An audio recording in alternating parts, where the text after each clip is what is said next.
Yes. My lords, before Ms Perret addresses you, I've had placed on the desk a map. You have it. Thank you very much. The orange blobs are stickers that have been stuck onto what's basically an Ordnance Survey base plan. You may still have to hand page 329 of the supplementary bundle. The left-hand blob, the northwesterly blob, is by the site, and then the southerly one you'll see is just below Ardney Reservoir, and just above the blob is the word works, which I'm told is the pumping station. And that is, as I described, I think, off the plan on the other one. That just gives you the geography of it all. Thank you. Let me just take that And you can see, just to make the further point, you can see that as between the site and the reservoir, if you're just going due east, you go over a hill. So that's the separation that was being referred to. Yes, you can see the gradients. You can see the contours, exactly. Contours, rather. Yeah. That's really helpful. Thank you very much. Do we need to put that in somewhere? You can probably put it at after 329. That would be the obvious place to put it. Okay, let's do that then.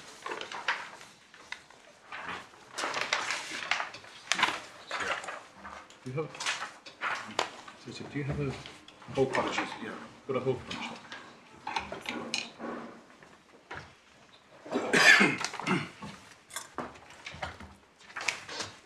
That's kind of you. Thanks so much.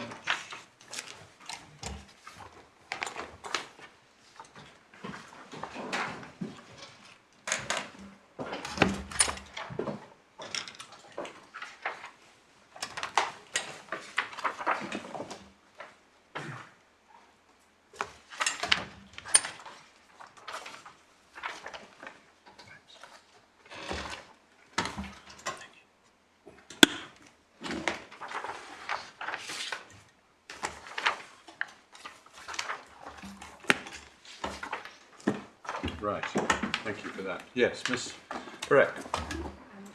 My lord. My lords, I will take you now back to ground 3, if I may. And on this ground, it's common ground that the proposal constituted major development in the OMB. And so the exercise for the inspector was to apply the exceptional circumstances test as set out in local and national policy. Yeah. And the appellant's case is that both the judge and the inspector misinterpreted this test, and in particular limb 2 of this test, which I'll come on to. And my lords, to make good this submission, what I propose to do is to take the court through first the relevant policy and identify which limb exactly has been misinterpreted, then just in some detail set out what we say is the correct interpretation of that policy. And as part of that, also pick up on why this is not actually a question of planning judgment or application, as is pushed against us, and then finally come on to what the inspector did and why it was wrong. Starting with the policy then, this is at tab 11.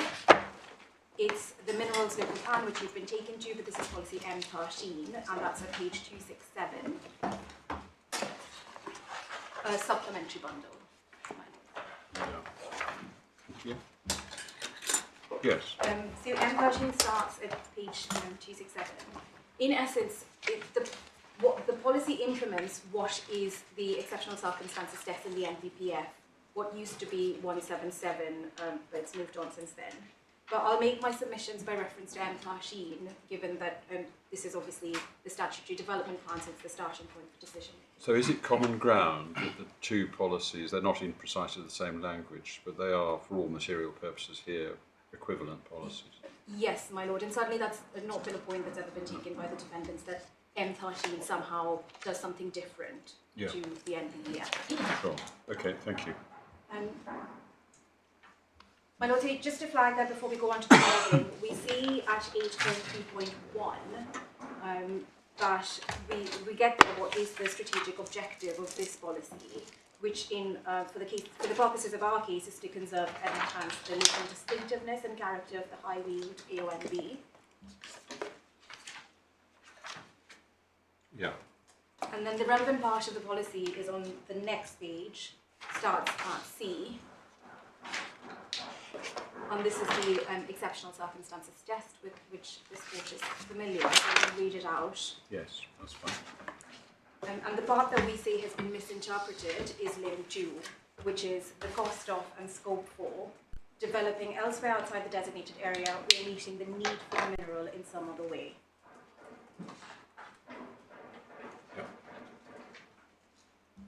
Yes. So if I can turn then to the policy interpretation, this court is obviously extremely familiar with the principles of policy interpretation. So I don't propose to go to any of the authorities, but if I may just summarise very quickly the proper approach. Yes, that's fine. And I don't think this is a dispute in any way, but obviously first you look at kind of the objective interpretation in accordance with the language used. Second, that has to be read in its proper context. Yes.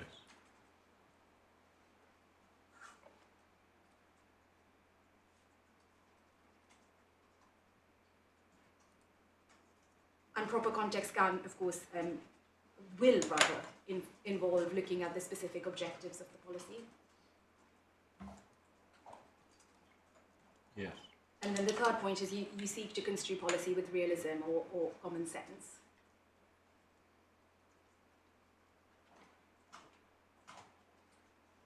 Yes. So as I say, this is not in dispute, but I come on to then applying these principles to this case. And we start therefore with the plain words of Lim 2. And what we say is that the words mean what they say. What we are saying is the proper interpretation. It does not require gloss. So if I can just take that through in stages, you've got first, you've got cost off in scope 4, but then there's the relevant bit, what are you actually looking at? First, you've got developing elsewhere outside the designated area. We say that means what it says. You look at the prospect of developing outside the A or B in this case.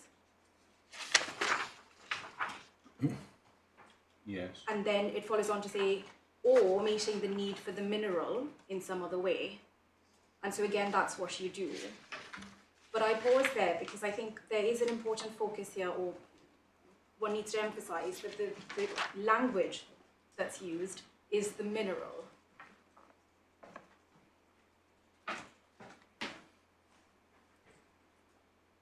Yes. So the plain language is asking decision makers to consider the mineral generally, which is oil in this case, as opposed to a particular strata or hydrocarbon resource. Because if it was the latter, that would be, the example would be the lowest dump. Yes, I understand. And my lords, we say that that's the proper interpretation, i.e. mineral must be read as mineral, intentionally broad. And that plain language interpretation is supported by 4 contextual points.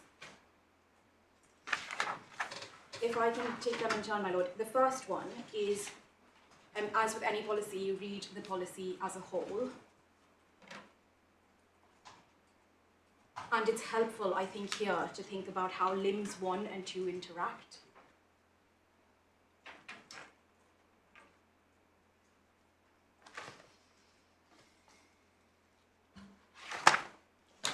Yes. And limb 1 is about the need for the development. So it doesn't actually say mineral, but how it has been construed and how it should be construed, and in fact how it was construed by the inspector, was to look at the broader need. So when you'll recall, my lords, from when you were taken to this by Mr. Wolf, the need was about oil generally. I mean, let's put aside for 1 second production versus exploration, but certainly even if we were taking the defendant's case at its height, such as this only about exploration, nothing else, it was still about exploration for oil generally. It wasn't about the specific need in relation to this hydrocarbon resource. So given that that's the proper approach to limb 1, we say that when you come on to limb 2, you can't then artificially constrain how you think about need in that situation, well, need or development. And you can't suddenly, when you come to limb 2, focus on the specifics of the geological formation as opposed to the mineral, which is oil. Just pausing for a second. I was going to ask this morning, but I forgot actually. Do we have a map that shows, a geological map that shows the continuity of the, is it the Kimmeridge stratum? What is it Yes, called? Can you remember? my lord, I think that is the more precise term. In the inspector's decision, of course, it's referred to more generally as the lowest stumble. I'm not sure if there is a precise map showing. Well, it doesn't matter. I don't know whether that's something that could be agreed and supplied to us. Yes. Anyway, don't worry now. Don't let that put you off your stride at all. My lord, so that was the first contextual point. The second, which is you read policy text as a whole. The second one is look at supporting text. And just to flag here, sorry, actually before I do, yes, let's go to the supporting text, which is the relevant paragraphs here on the following page, 8.3.7 rather, and 8.3.8.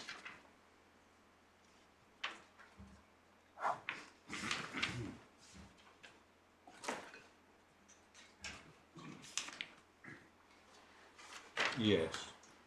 So in 8.3.7, we see a clear expectation that such alternatives outside the designated landscape should not be limited to the plan area or license area, but should extend elsewhere, not just as county level, but nationally. Yeah. And at 8.3.8, we see again that there's, applicants are required to demonstrate the financial cost of developing outside the designated area, such that the development cannot take place elsewhere. So with both of these, we say that it reinforces what the clear words in the policy limit itself says, because you look outside the protected area and you don't focus on the particular resource in question.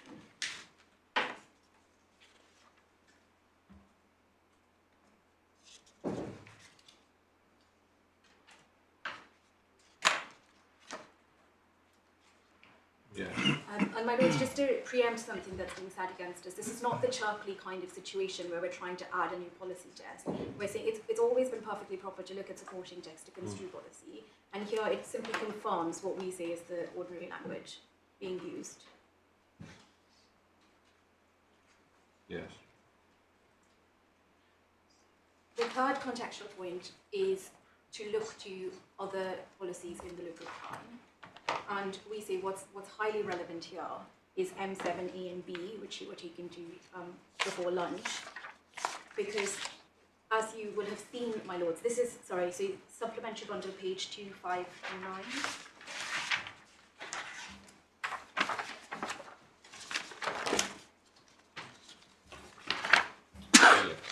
And this policy does a lot of things, but one of the things that it does is also require an assessment of alternatives. So it sets up an alternatives test well, if you look at M7A, it's in small a2, and M7B, it's in also in small a2.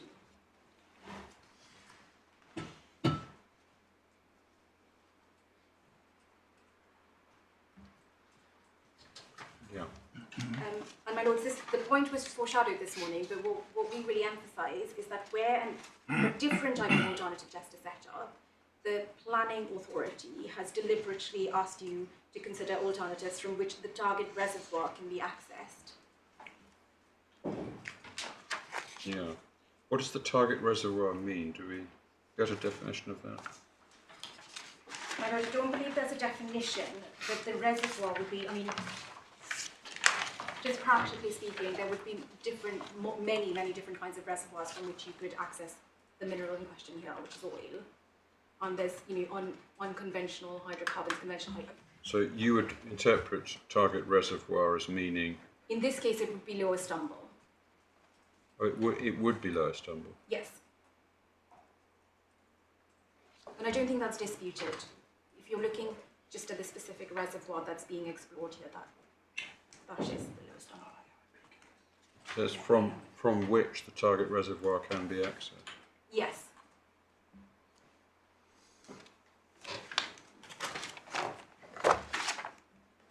Right.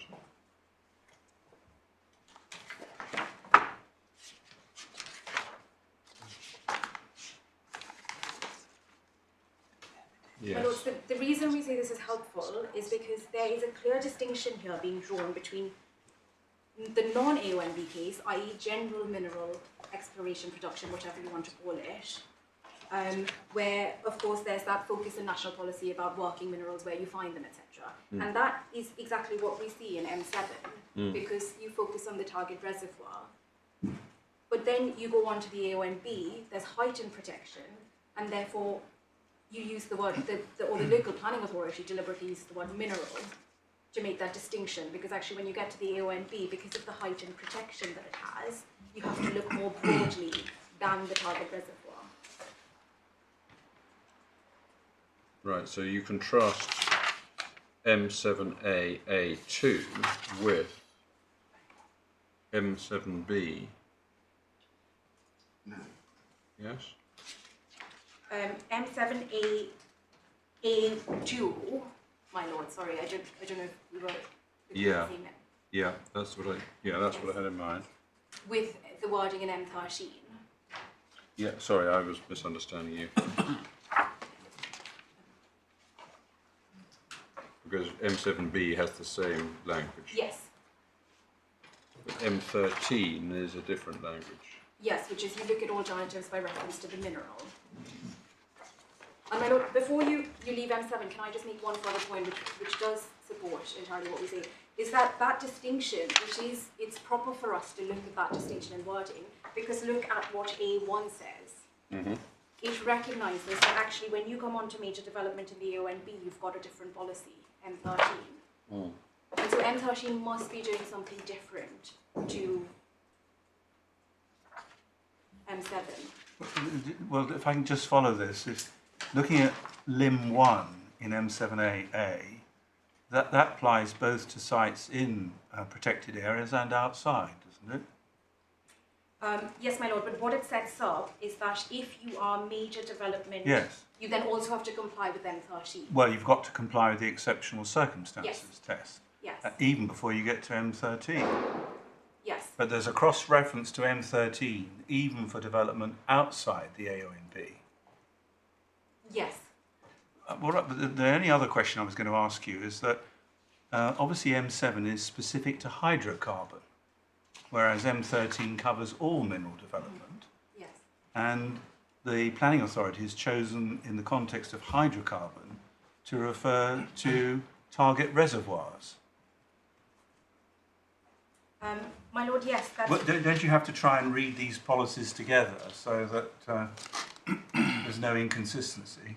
No, quite. And what we say is that the way, the interpretation that we advance of M13 does amount to a sensible co-reading of these policies, because otherwise there's no...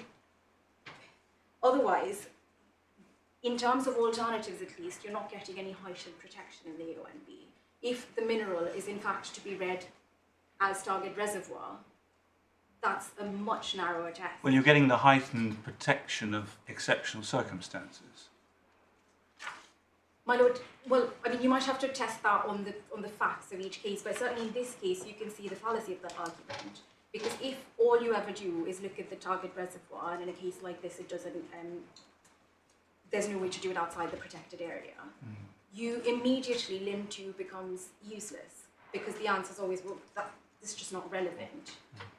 The flip side is if you have our interpretation, I think the developer takes this point, is, well, it's again, the Lim is useless because there's always going to be other ways to explore oil and gas, for example. But that's not right, because actually Lim 2 still applies.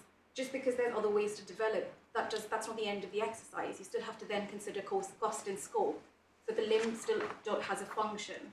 But if you go with the interpretation that we say the inspector took, in fact it was urged on him, we say by the developer, that does leave you with a Lim that doesn't do much. And in a case like this, doesn't do anything at all.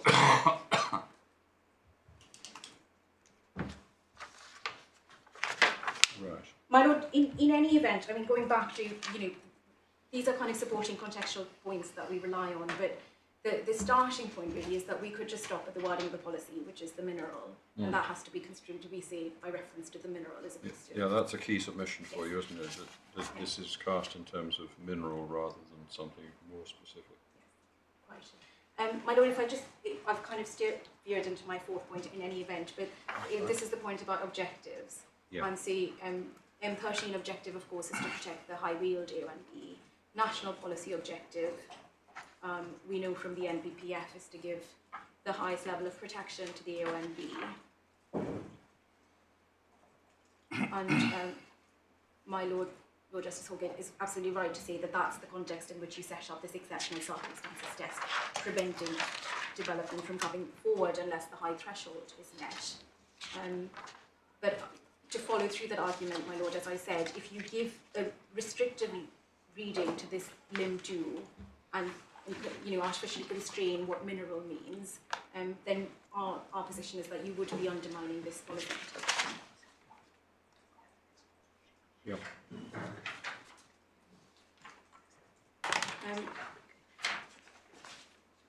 My Lord, then before going on to the decision, if I can just briefly kind of preempt one of the key points taken against us, which is, well, it's actually all about judgment.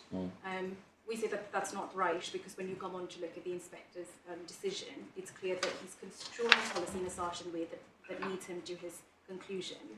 But as standing back as a general proposition, we do not dispute that there is, of course, legitimate scope for planning judgment in the application of this limb.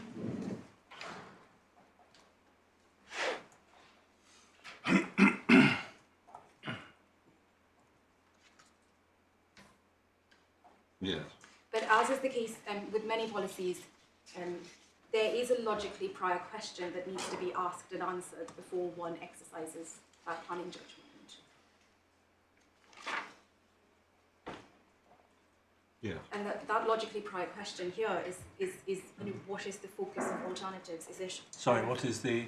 What is the focus of that alternatives exercise? Is it by reference to the mineral, or is it by reference to the strata in question, or the reservoir, however you want to phrase that?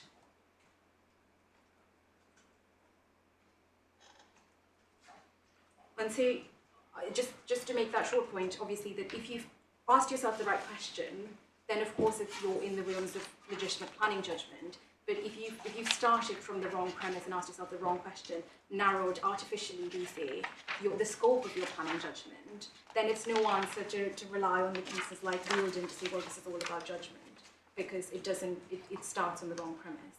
Yeah. So you have to get the scope right. Right. I'll turn then to the inspector's decision, which is tab 3 and... Sorry, that's absolutely wrong, my lord. Right. It's tab 18, isn't yes. Yes, sorry.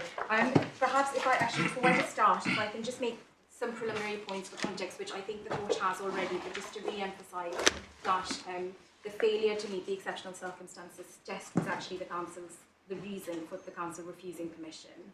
And that's the document at tab 3.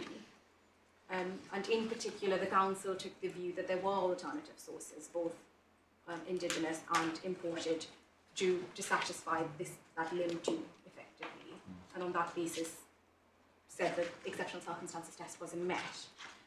And so we see at paragraph 6 of the decision letter, if I can now come on to the decision letter, that against that background, the inspector properly identified that this was one of the main issues in the appeal.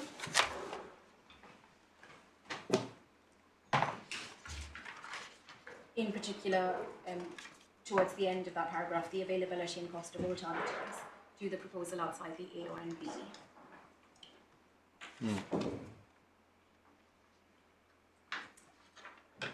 And I don't think it's disputed that the entirety of his analysis on that limb is at paragraph 51 of the decision.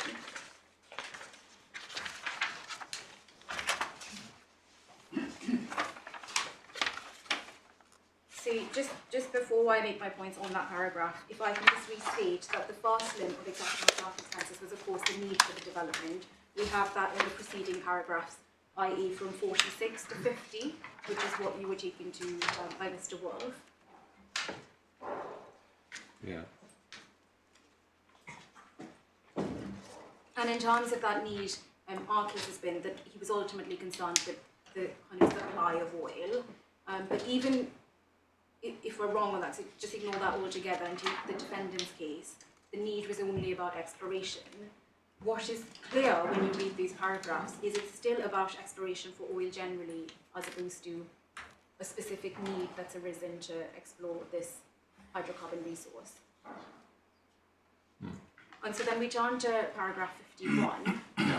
And my lords, if I can invite you to read the first two paragraphs, first two sentences of that paragraph, please. Yes.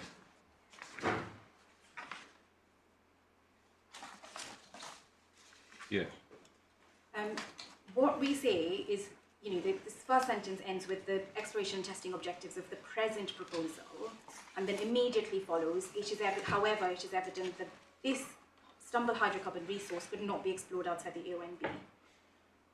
What we say is that it's immediately clear that the inspector's focus here is on the specific resource, the hydrocarbon resource of the reservoir, as opposed to the mineral.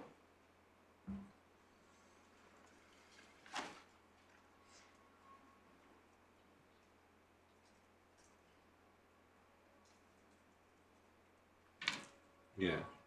What's also clear is that this is not an application of judgment as to what alternatives might be worth considering. So it's the kind of things that might generally arise, and indeed what you warned against in Weald, which is, you're not thinking about, well, how far should we draw the boundary for that exercise? Should we look beyond the county? Should we look elsewhere? This is an interpretive exercise that follows through, which is actually, because the lower stable hydrocarbon resource cannot be explored outside the AONB, then there's no alternative. That's certainly the reading of the first two sentences. Yeah.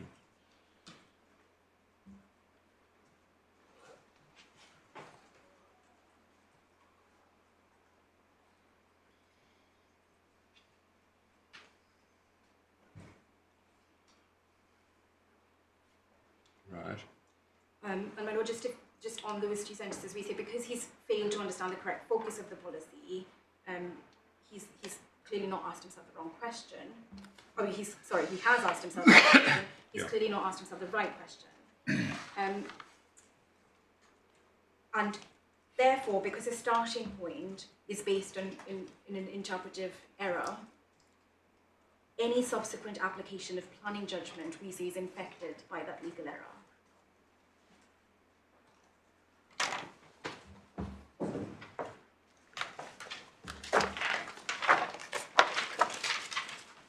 And in any event, when one goes on to read that paragraph, we say that there's nothing that remedies that interpretive error. And if I can just take you through the subsequent sentences there. The first point that the inspector goes on to make is, furthermore, the cost of constructing an alternative wellbore would plainly be uneconomic, given the prospect of prior investment of 5.2 million in the present facility.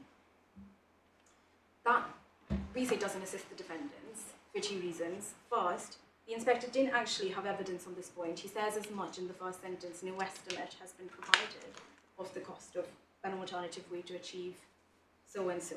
So this is sort of, we say, speculative at best in terms of what he's saying when he talks about the cost of constructing an alternative wellbore. But isn't he, I don't know, just tell me if this is right or wrong, isn't he saying that, as it were, notwithstanding that there's no estimate actually provided, that he could confidently make the judgment, if you like, that the cost of constructing the alternative wellbore would be uneconomic when set against the 5.2 million already invested? Isn't that the right way to read this? No, my lord, we would say it's not. Mm. The start of the sentence is no estimate has been provided to me. We say you can't read this any more benevolently. It means that he doesn't have an estimate, and then anything that he does beyond not having an estimate is speculation. He knows how much the previous wellbore cost, because that information was pushed before him, but he doesn't have any information, and he says as much in the first sentence. So is that particular point, that speculation as you call it, is that really reduced to the public law concept of irrationality? My lord, that might be one way to couch it, but I think the key thing is that it doesn't kind of remedy any of the sort of interpretive exercise, because the other point, and this was the second point I was coming on to, is that given how he's framed the issue at the outset, it's still not clear what he means when he's talking about what we say is that speculative cost. Because at this stage, is he still considering alternative wellbores within the AONB? Because that's how he's asked himself the question in terms of lower stumble. So we say there's too many hurdles for the inspector to meet in this sentence to try and get away from his erroneous starting point. Right. Could I just ask about the last two sentences of 51? Yes. The penultimate sentence, he says, for reasons set out above, not appropriate to rely on alternative imported oil sources. So the focus is on finding something within this country. And he says that then, in the circumstances, the availability and cost of alternatives has little bearing upon the planning balance in this case. Now, why did he say that? My lord, so if we take those in turns, the first, as you say, rightly, he talks about imported oil supplies, and he says it's inappropriate by cross-referring to something he said before, which is effectively the COVID uncertainty and the Ukraine-Russia war. My lord, so he has done that, and that one way of reading that might be, well, that's him trying to look for alternatives. But we say that's not a proper application, or rather, it doesn't remedy what was a misinterpretation to start off with, because the next logical conclusion... If you Maybe, but the point is about cost at this stage, and he's ruling out all imports, so then that leaves in domestic sources, but he's saying in the circumstances that the alternative costs have little bearing. Why would they have little bearing? Is it because there aren't many alternatives for obtaining oil domestically? My lord, that's the error we see, because he actually doesn't look at domestic sources. There are other onshore sources. There's also, of course, the North Sea, which is where the UK gets 98% of its oil and gas. All of that is ignored here. And we say, if at all, he wanted, or rather, this court wanted to save the what we say is a misinterpretation by reliance on oils. We say that imports, we say you can't do that, because actually, if you've understood the policy correctly, the next stage is to think about where else you might get that mineral outside the ONB. And the next logical conclusion might have been to at least consider onshore or offshore in the North Sea. And there's no suggestion that that's featured anywhere, and that's confirmed because he then goes on to say, actually, in this case, availability and cost of alternatives has little bearing. Well, that's because he shut his mind to oil outside of the ONB. He's thought about AONB, in this case, i.e. lowest stumble hydrocarbon resource. He's thought about imports and nothing in between. And that is the only way that one can get to that final judgment, which is there's no bearing in this case on alternatives.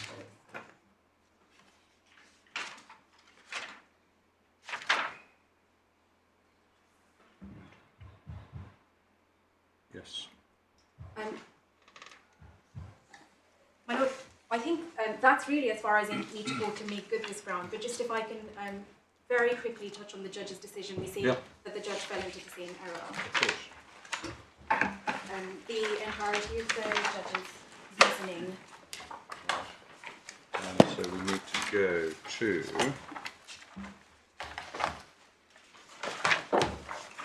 It's page 65 of the court on Yeah.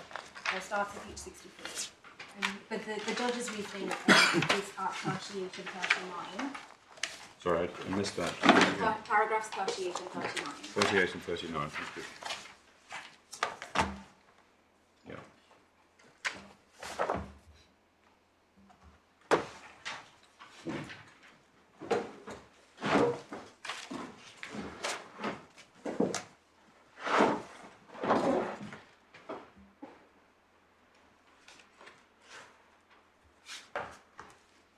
Yeah. If I could just draw out 2 points. So first is the judge falls into the same error at 38, because again she uses as her starting point that this was an application for hydrocarbon exploration in the lower stumble layer, and therefore your question, how you look at alternatives kind of derives from that. And we say it's the wrong focus. The focus should be on oil as opposed to the hydrocarbon resource in question.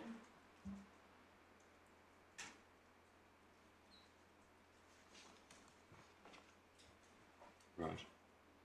And my lord, linked still on that paragraph, as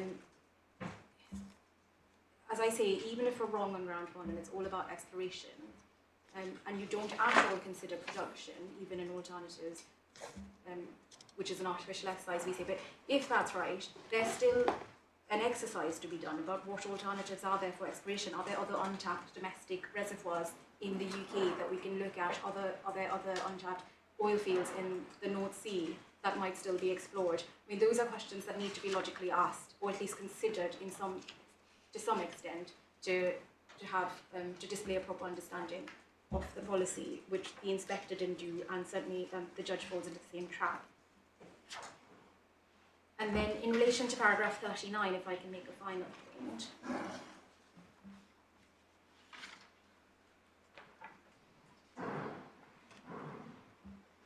Yes.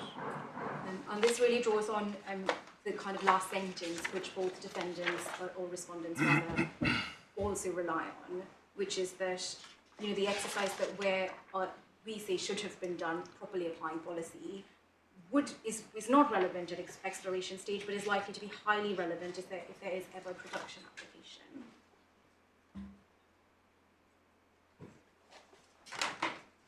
Let me just read the paragraph again.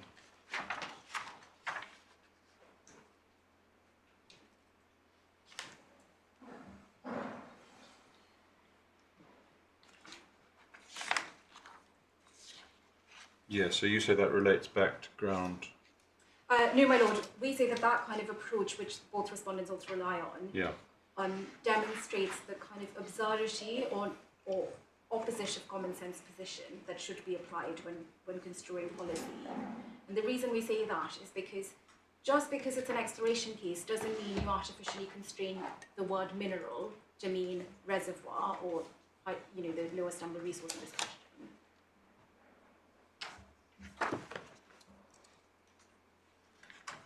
Because you would then get this absurd situation where when you consider an exploration application, you're just focusing on the reservoir and you say, well, actually, there's no alternatives to this reservoir because it's all in A and B, and so we'll stick to this. And then you come on to a production application where you actually look at mineral more generally, look at where else there might be minerals.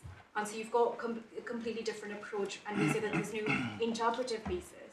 Well, you perhaps you're saying, I don't know, I don't want to put words into your mouth, but perhaps you're saying that really this is logically a self-fulfilling prophecy in the end, because if you say I'm only looking for oil or oil and gas in such and such a particular area, in other words, you define the intended scope of exploration, then ultimately, by logic, you eliminate all alternatives at some stage in your analysis. Well, is that really the point you're making? Yeah, that yes. This is to set oneself a self-fulfilling prophecy? Yes, my lord, absolutely. Maybe what the judge had in mind was you're considering here the relationship between M7 and M13. If it be right that at the exploration stage, you look for hydrocarbons at the resource rather than the mineral, how comes it's different when you come to the production stage? Because it's the same policies and the same relationship. My lord, I think I've understood your question, but forgive me if I haven't, and do ask me again. But just to clarify there, on M7, both for exploration and production, you look at the reservoir. Now, I'm testing the judge's reasoning. Right.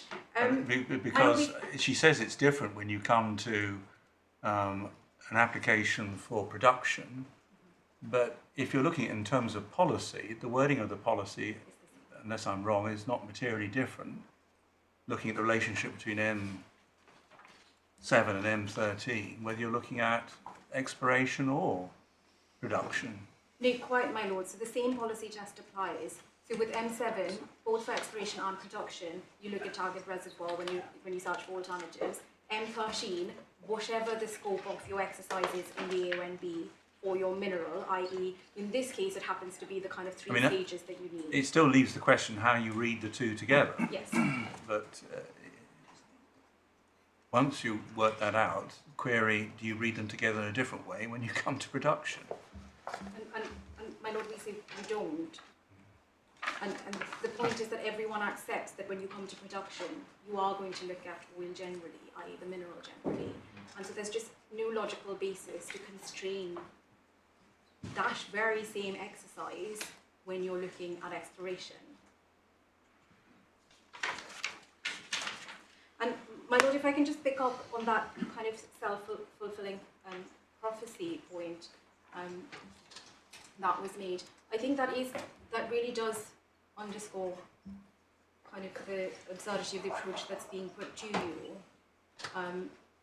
Because M13 is obviously a policy about minerals, but I think it is helpful to think about other developments, because the NPPF policies about developments generally, or rather major developments in the AONB.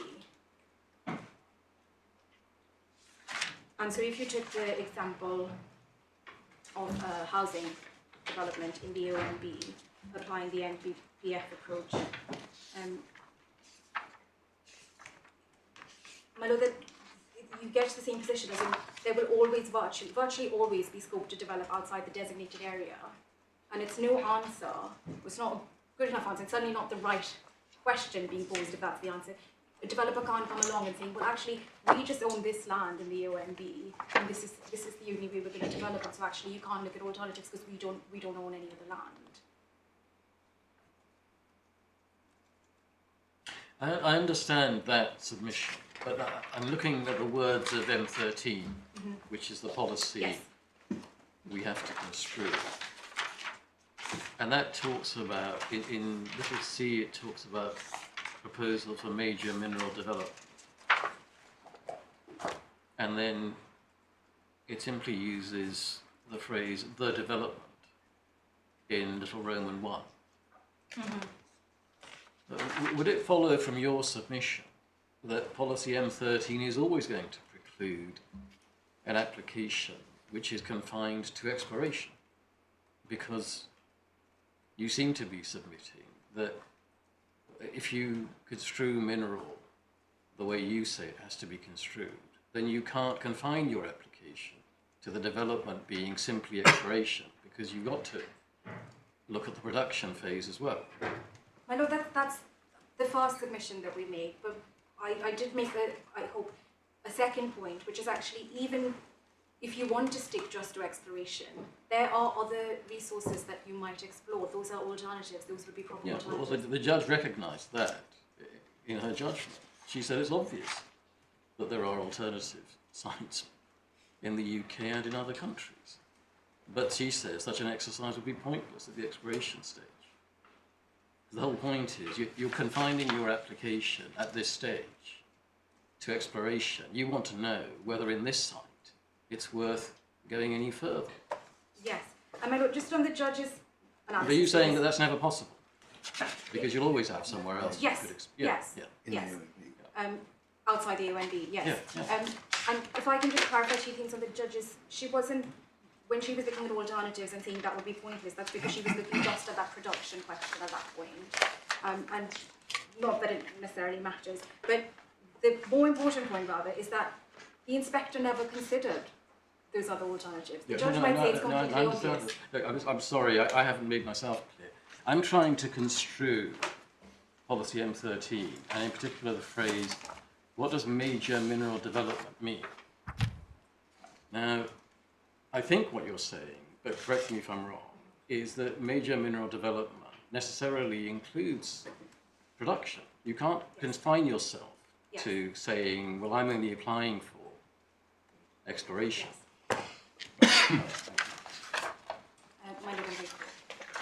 My lord, these are my submissions on this. Right, thank you. Well, thank you very much. That's correct. Thank you.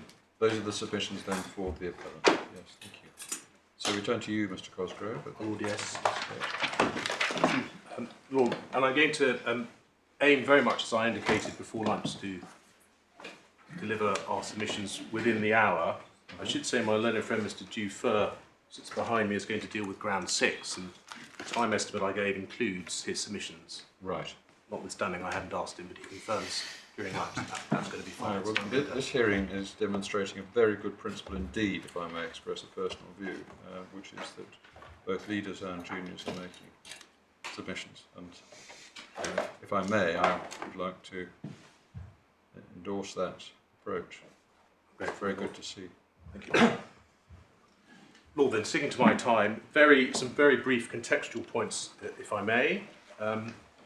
As you know, in terms of the nature of the proposal, it concerned an existing well site, and it was to be undertaken, as the inspector noted in his appeal decision at tab 18, para 11, in 4 parts or 4 phases, as he set out there. The application, it can be noted, was for a temporary planning permission, and as recognised by the inspector in his very first paragraph in the appeal decision, it was for expressly the, quote, exploration and appraisal of a particular hydrocarbon resource at a site in Balcombe, as you know, in Sussex. And Lord, you've heard submissions already about the well-recognised phases of hydrocarbon extraction, recognised in policy and guidance. And I think it's not in dispute between anyone that the third distinct phase, which this application did not relate to, of production, perhaps extraction, would require a further and separate planning permission application on any view. So that was not a matter before this inspector for consideration, as he, at decision letter 54 and 55, recognised emphatically, what I take that's on pages 251 and 252 in tab 18, under the heading precedent, he recognised the very understandable fear that an approval of this proposed testing operation on existing well over a known reserve would be a portent if the EWT were successful with long-term commercial oil extraction. Emphatically, however, the scope of the present appeal is strictly limited to the specific testing and restoration operations which are self-contained and time-limited. Then he went on at 55 to note there would need to be a separate planning application if there was going to be any suggestion of extraction/production going forward. In relation into this particular application, again as considered by the inspector on appeal, the aim expressly was to establish whether the particular well that was going to be drilled had sufficient hydrocarbons with sufficient flow to make production economically viable. And Lord, can I just say from the outset, I think this permeates several of the grounds, that the benefit, therefore, of this application, these kinds of applications, was not the contribution that any future production phase might make to the national hydrocarbon supply, wasn't that, but the benefit of establishing whether a commercially viable resource existed in this location in the context of the presence of oil having already been confirmed. That in my submission, I'll take you to some references where I think that's picked up by the inspector. That was the benefit of this application.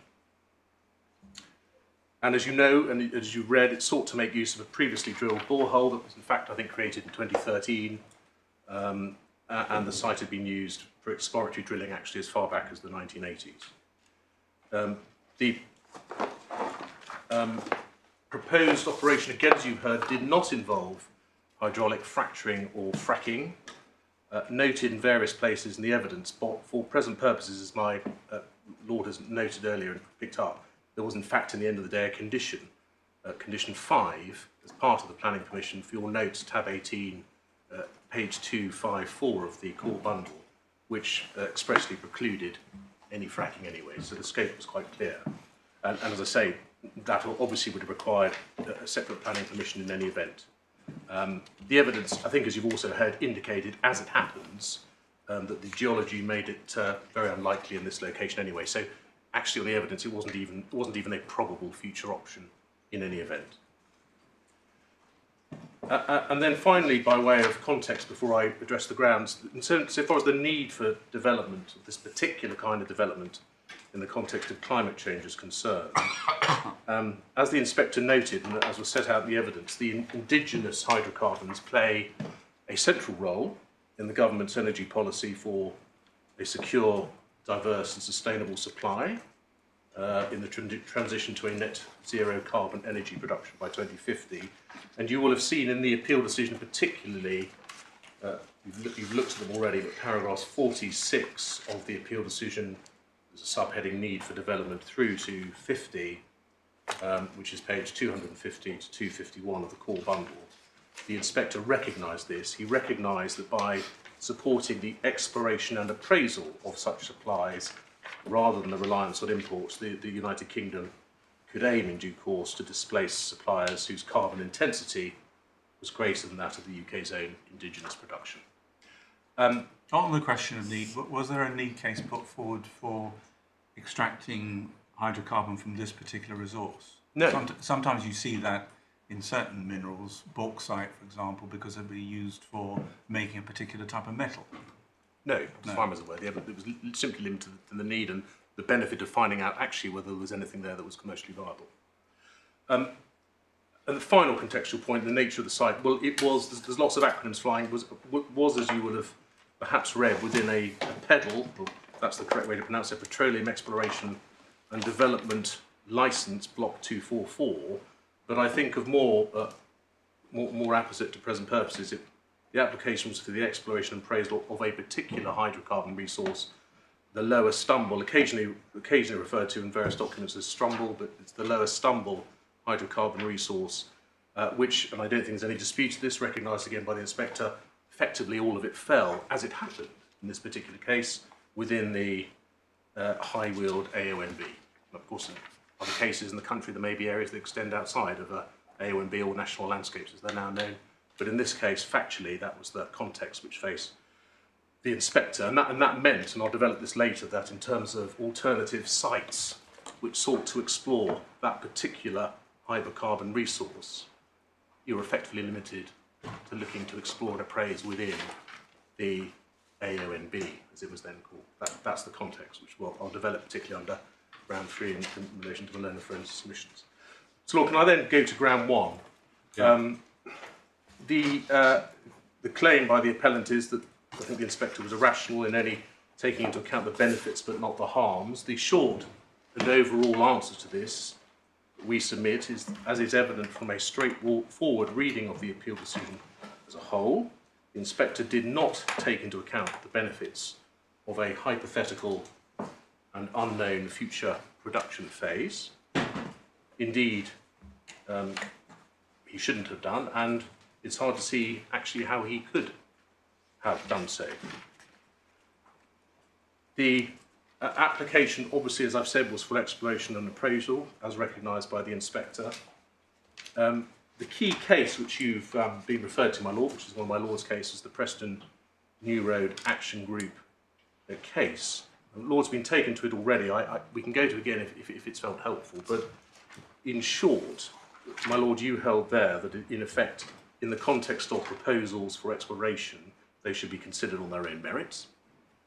Further, that it was unnecessary and indeed impossible for the environmental effects of a hypothetical future production phase to be taken into account in an application for exploration. And indeed, on the facts of that case, what any future production phase might comprise would be a matter of conjecture. Now, look, obviously the facts underlying that are inevitably slightly different natures of applications, but we say, and to cut matters short, the key parts of the judgment which are highlighted with the red line in the bundle, particularly at paras 57 to 66 and 64 and 65 of your judgment.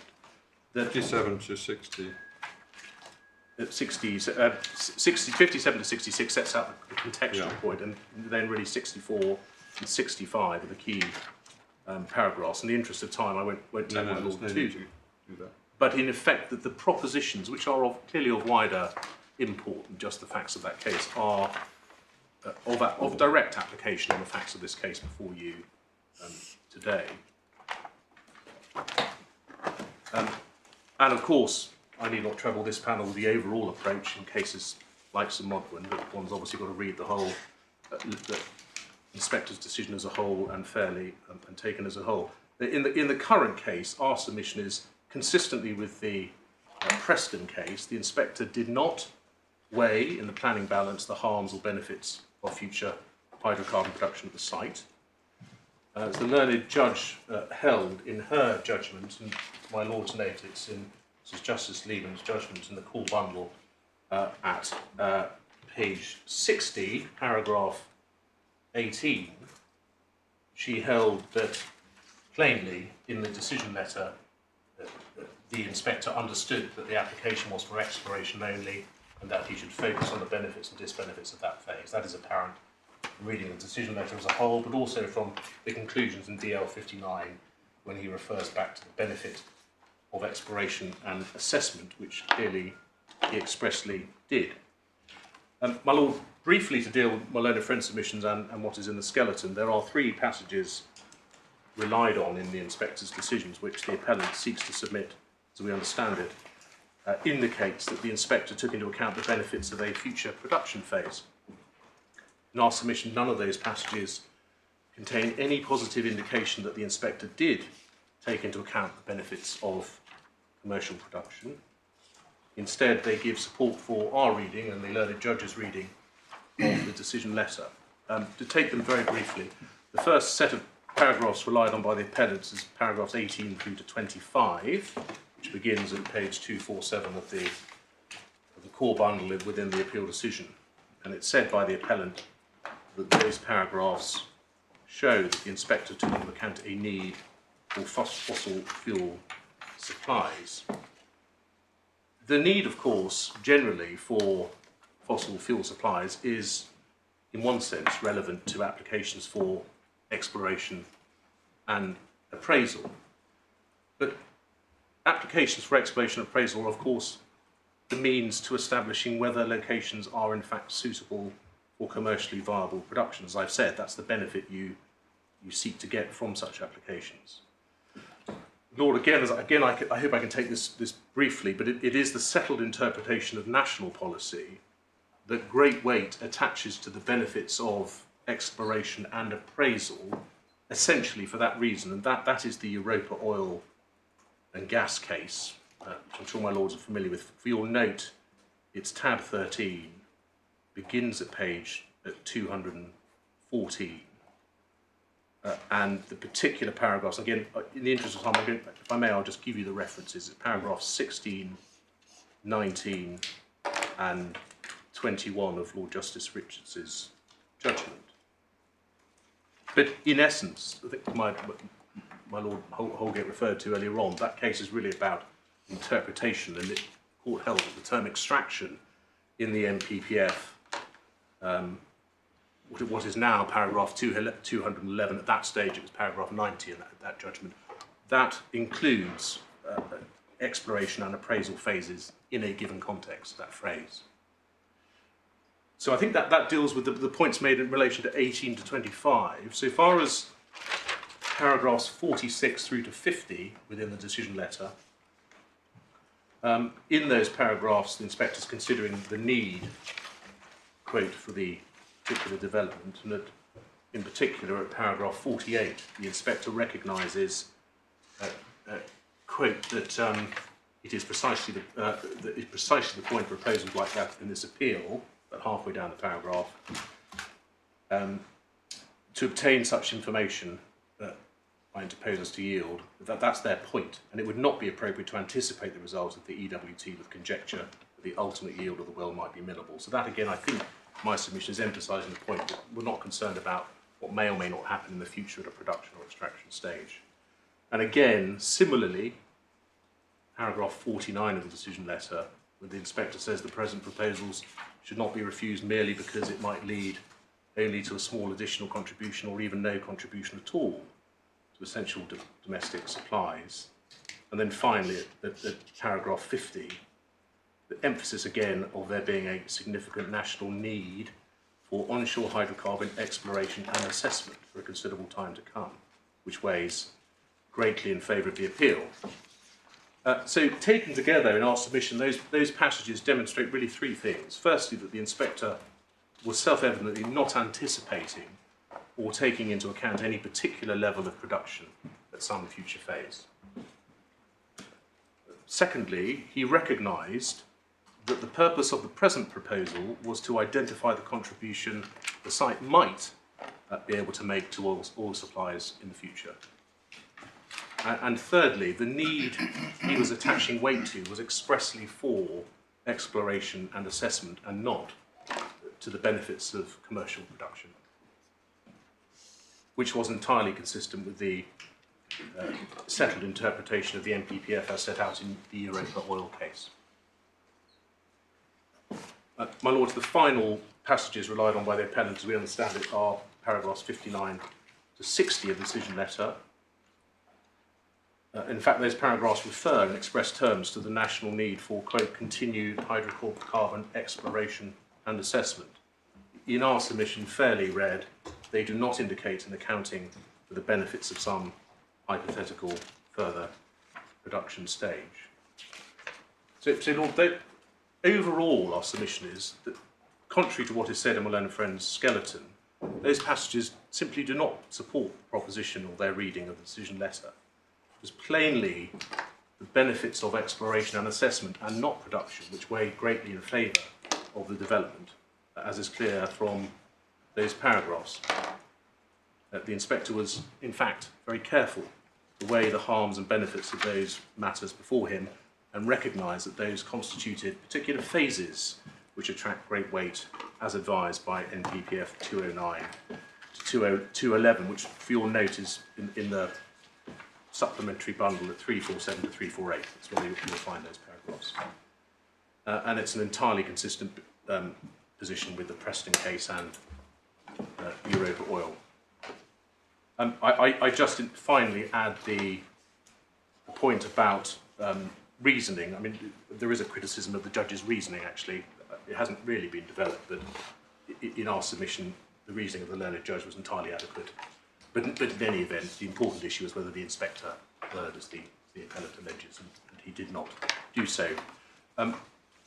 We have addressed, I don't think it was really developed by my learned friend, and so I don't really touch on it. The Ashchurch case, that the Bridge to Nowhere case was mentioned and dealt with by Mrs Justice Lieven as well. We support her position and endorse it for the reasons she gives at paragraph 21 of her judgment. But I think I need to take that no further, given the way the case has been put today.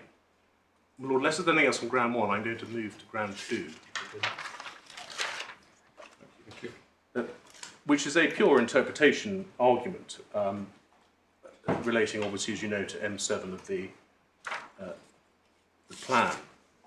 In short, we say the inspector interpreted and applied correct policy. Lord, as you know, the policy text is found at page 259 of the supplementary bundle.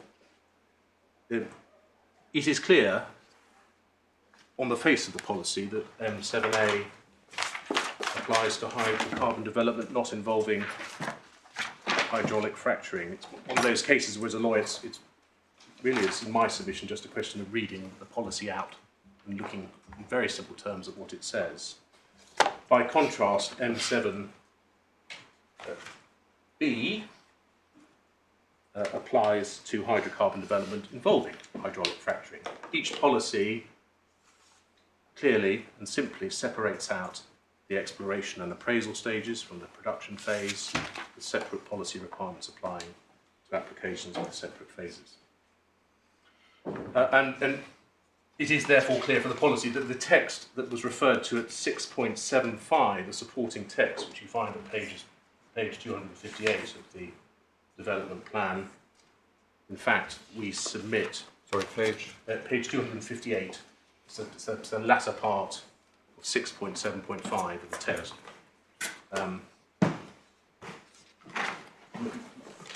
Really just supports what the policy says, particularly the second half. Therefore, the policy at M7A is the default policy, and so on. Which I think was read out to my lords earlier. It couldn't be clearer. So now the inspector identified, and it's not in dispute, the inspector had identified expressly that proposed development would not, and in fact, because of the condition, couldn't involve any hydraulic fracturing or fracking. And that's not disputed. And it was clearly, when one looks at the decision letter, M7A little a, which was applied by the inspector. Lord, see that at his decision letter, paragraphs 14 and 57, where he expressly applies that. It is the straightforward and obviously correct interpretation of the policy. I think the way the appellant puts it, if I can put it as fairly as I can, I think it is said that he should have applied M7B on the basis that it remained theoretically possible that any future production of the site might involve hydraulic fracturing. That is, with great respect, an obviously wrong approach, as the inspector made clear. any future application for production of hydrocarbons would need to be assessed against the relevant policy framework at the time, and that approach is not supported by anything, the wording of the policy or the supporting text. And the absurd results, the foot that the appellant contend for, the foot in the door arguments, again, in my respectful submission, go nowhere. The appellants would not gain a, quote, foot in the door. They would have to make another application and have to meet the policy test if they wanted to frack or fracture, so it simply doesn't go anywhere. And keeping matters as short as I promised, there is, in light of all that, no legitimate reason to depart from the clear wording of the policy and adopt what we submit is a strained and obviously incorrect interpretation put forward by the appellant before you. Unless I can assist further on ground 2, I will move to ground 3. No, thank you. The issue raised in ground 3 is whether the inspector misinterpreted or misapplied, unlawfully misapplied, the policy for major development in an area of outstanding natural beauty, which was found in MPPF paragraph 177, and it's referred in my learned friend's skeleton argument to NPPF 183, which was, and in fact you may have noticed in your bundle, you have both the version before the inspector, which is 177, you also have the 183 version. It's identical wording, just in case you're confused. Right. Let's just focus on 177. 177. Relevant one. Yes. So 177. And also the policy in MC 13, which my learned friend took you to, which you looked at on page 267. Again, to make it clear, there's no submission on our part that there's any inconsistency between the two. They stand as one in terms of interpretation. In terms of the case law, my learned friend's quite rightly not troubled with you with far too many authorities you have in your bundle dealing with propositions of how one interprets policy. You've got the full gamut, I think, of all the authorities, but in essence, I don't disagree with at all the way she put it to you. Plainly, in the context of planning policy, the cases have made clear that the emphasis on policy is one of practical application, tailored to context, recognising always that policies by their very nature are not akin to contracts or carefully drafted. Sometimes they say things broadly, and therefore they have to have a contextual and common sense approach. Now, Lord, it is worth reminding the Lordship of the Weald case, and again, if I just give you the reference, it's tab 19, page 378 of the authorities bundle, where my Lord considered the predecessor to para 177, which had the same wording. The relevant paragraph, my Lord's judgment, is paragraph 63. And again, I won't read all that, I'll give you that reference, but it's clear that you were saying in my submission that if ever you're looking at a policy which requires judgment, this is one. It's couched 177, but same applies to M13. In general terms, it allows a great degree of leeway for a decision maker to decide the scope of, the ambit of, how a particular case is dealt with in the context of that policy. As my Lord noticed in that case under the wording of the NPPF, or indeed M13 doesn't even actually mention alternatives. Sometimes alternatives are looked at. The particular paragraph in issue, the only paragraph which it said was interpreted incorrectly, is little 2 under C on page 268, which relates to the cost of and scope for developing elsewhere outside the designated area and meeting the need for the mineral in some other way. But the point contextually, before I address and I hope reply to my learned friend's particular points, was that this policy does not prescribe for the decision maker how alternative sites are to be assessed in any particular way, and it's clearly for the decision maker in any particular case to identify the scope for the policies applied. Now, the inspector approached this in our submission in a straightforward way, imbued with a great deal of common sense. He identified at paragraph 15 the relevant policy in MC in M13 and summarised it accurately. At paragraph 17 of his decision, he referred to the equivalent and similar policy in the MPPF. He then, throughout the rest of his decision, considered each particular limb of M13C 1, 2 and 3, and indeed similar limbs in the MPPF. And Lord, if I can take you to the text on page 268 of the policy, rather as the MPPF policy is couched in broad terms, so is M13C when it says in the stem, proposals for major mineral development within protected landscapes will not be permitted unless there are exceptional circumstances and where it is in the public interest, as informed by an assessment of. So it sets up a very general test for a decision maker. Now, in the particular way this inspector approached it, he identified in terms of need at paragraph 50 of his decision, he identified that there remained, notwithstanding the transition to a net zero carbon energy economy, as he put it, a significant national need for onshore hydrocarbon exploration and assessment for a considerable period of time. And then at DL 51, he went on to consider, in effect, C(2), the part in issue. He also touches base in paragraph 57, which I'll refer to in a minute. He considered, as is evident from paragraph 51, the scope and cost of the development occurring outside the AONB and whether the need could be met in some other way. It discloses no misinterpretation of policy at all in our submission. The second line is important to note, referring expressly in 51 to the exploration and testing objectives.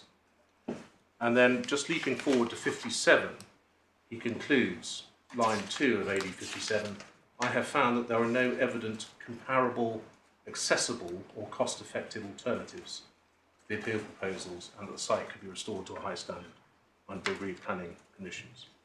Now, Lord, the key point, I think, and what this point boils down to, was in the scope, you've got to look at the scope of this application as the inspector did. On the facts of this case, the undisputed facts are you can't explore and appraise the lower stumble hydrocarbon resource outside of the AONB. And that's noted at paragraph 51, factually not in dispute before you. That might well be different in other cases. There may well be areas where resource areas extend outside of the national landscape or AONB. In this case, as it happened, that was the factual context he was faced with. I can do little better by way of summary than rely on Mrs Justice Lieven's paragraphs 38 and 39, which is core bundle page 65 of her judgment, where she grapples with these points. She notes the importance of the application being for exploration and assessment and not for production. She notes accurately that the purpose was to determine whether there are commercially viable hydrocarbons in the lower stumble resource. It was not to determine whether there could be production of hydrocarbons from the site or elsewhere. And therefore, as the inspector plainly did at paragraph 51, the conclusion that whether there were alternatives could be rationally considered by restricting the issue to the resource area. It makes no sense, as the learned judge said at paragraph 39, in the context of this policy, to say that there should be no permission if there are alternatives to production elsewhere. It is, as the judge said, and as is obviously completely obvious, there are many places you could produce oil around the world, or indeed around the United Kingdom and the North Sea.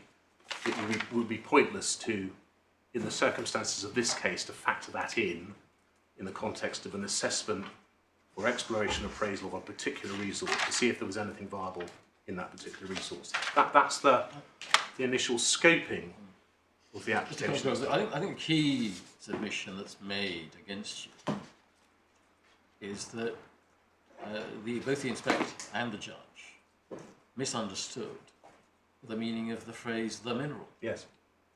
And if the mineral is oil, then it's neither here nor there to say, well, you couldn't explore this site somewhere else. Well, that's obvious, but that's not the point. No. Well, Lord, I think the answer to that is an appreciation, going back to first principles of how you apply a policy. This is a policy that doesn't just apply to exploration and appraisal. It applies to all mineral developments of whatever kind, production phases. So you've got to, and I think, with great respect, I think perhaps the error the appellant falls into is in effect to conflate the policy and the application as one. What the inspector did and what the judge did was understand first of all the scope of the application, which was limited to appraisal exploration of a particular resource. On the facts, it happened that that resource was coterminous with the protected area in this case. And that allowed the judge to find, under one of the particular limbs, when asking himself the question, inspector, what is actually the scope of developing, appraising and exploring this resource outside of the protected area? Well, there isn't one in this case, because as it happens, it's the same.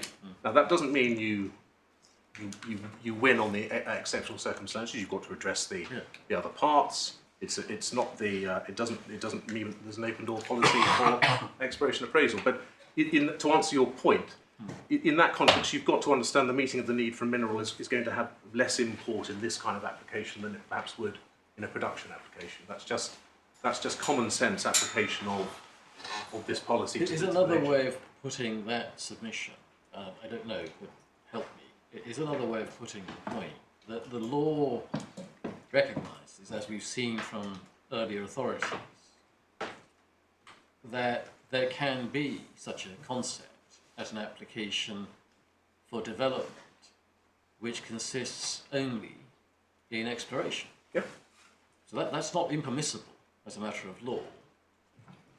And yet, I think, again, I'll be corrected if I'm wrong, I think on behalf of the appellant today, when I asked Ms Frack this question, it was accepted that policy M13, if it's construed the way the appellants advance, would mean that you couldn't actually ever have permission for exploration because development must mean production as well.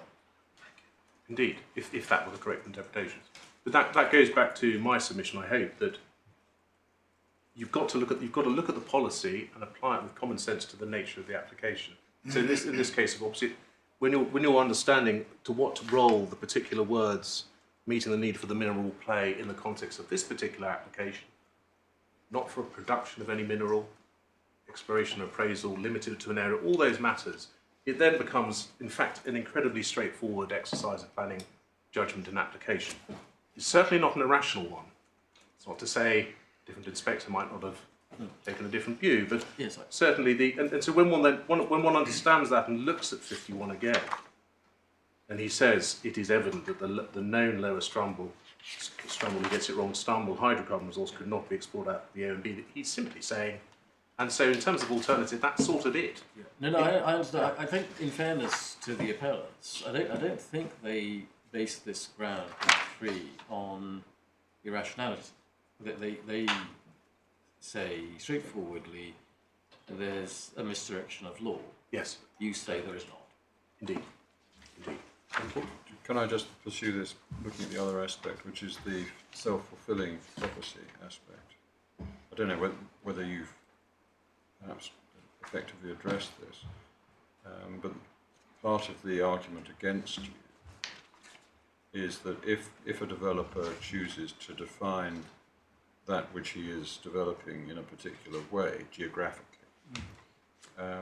effectively he can rule out consideration of other things elsewhere. So in other words, if he's saying, I am simply going to explore for oil in the lower Stumble stratum, and that's that, you've got to take it from me that that's what I'm doing. And by the way, because I'm doing that, I can't do it outside the AONB, so you've simply got to accept that there aren't sites outside the AONB. That is all, effectively, it was my phrase, but I think it was adopted by Ms Bray. That is all a self-fulfilling prophecy, and it defeats part of, and an important part of, the operation of the policy. it is submitted. Yes, well, I don't agree with that. It comes down to the particular facts. In this particular case, the designation, as I say, coincided with the particular resource. Might not in other cases. The other point I think which is related to that is the point made, well, Mrs Justice Lieven said, well, if you were making an application for production, would you be able to limit it as well to that area? I think my Lord Holgate mentioned. I think, again, that goes back to the different benefits. The benefit here is to work out whether there's any viable oil at all there that can be produced in due course. It's quite different from making an application for production when you know already there's oil elsewhere that can be extracted. And so, Mrs Justice Lieven says, in those kind of cases, it may well be you have to go a little bit further and look at alternatives elsewhere as a matter of planning application. But it's different in this case when you're seeking to explore and appraise a particular resource. And certainly, it's not a misinterpretation of the policy, and nor is it it comes down in my submission to a lawful application on the facts to that policy. I should say that just for completeness and finally on this point, so far as the text that's referred to 8.3.7, of course, as we all know, churchly, the text isn't policy. It may assist in informing a construction, but it's got to be read as with the policy in the context that this is a policy of general application. It doesn't seek to, either in the terms of the policy itself or in that textual reference in 837, to impose any particular duty on the decision maker to approach the construction of MC13 in any particular way.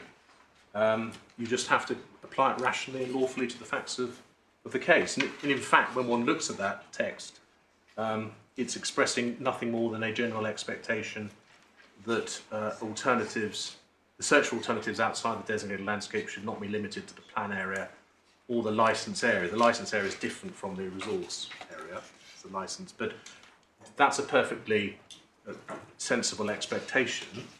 But on the facts of this case, it wasn't one that was opposite to the application of the policy as it happened, and that's clear.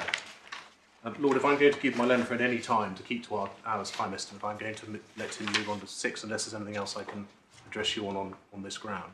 No, thank you. Yes, Mr.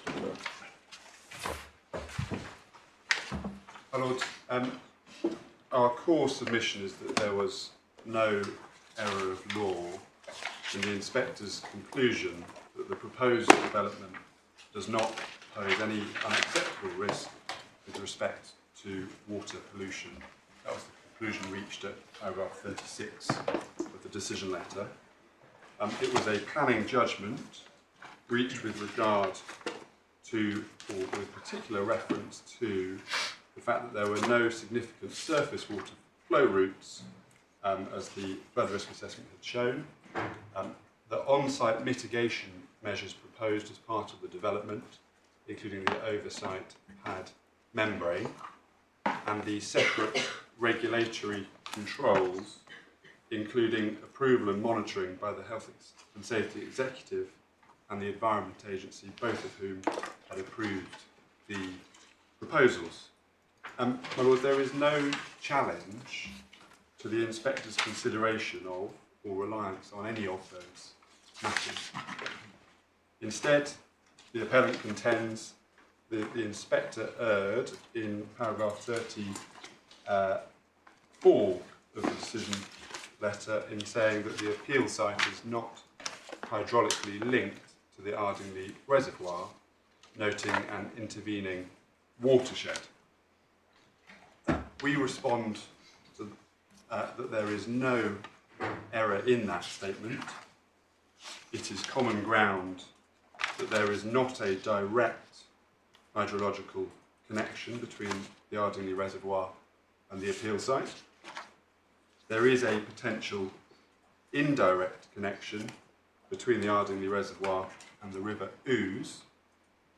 It is indirect because it can only take place if water is pumped from the river to the reservoir via an abstraction point. And a connection would only be possible between the appeal site and the reservoir if any water pollution first went from the appeal site to the River Ouse and was then pumped to the reservoir. And I think it became clarified, we're talking about surface water. Well, Lord, surface water in particular, I'll deal with both because my learned friend put it in both. It's groundwater which becomes surface water. Both ways, yes. I will make sure to deal with it. On the question of connectivity, I'm not sure I quite got your submission down clearly. Common ground, not a direct connection between, that's a hydrological connection between the Ardingly Reservoir and the appeal site. Yes. But there is an indirect connection of that. Between the reservoir and the River Ouse, Yeah. that it's indirect because it can only take place as water is pumped from the river to the reservoir via an abstraction point. Of course, the water would first have to get from the appeal site, or the water pollution would first have to get from the appeal site into the river, and the inspector expressly considered the risk to nearby streams from runoff or structural failure of the wellbore in paragraph 34 of the decision letter, and was satisfied that there was no unacceptable risk in that regard. And once it's accepted that that was a planning judgment which is in fact not subject to challenge under this claim, in my submission the issue of the Ardingly Reservoir falls away. It does so because it is said to be from those streams that any water pollution would flow to the River Ouse. And I mention two references in that regard.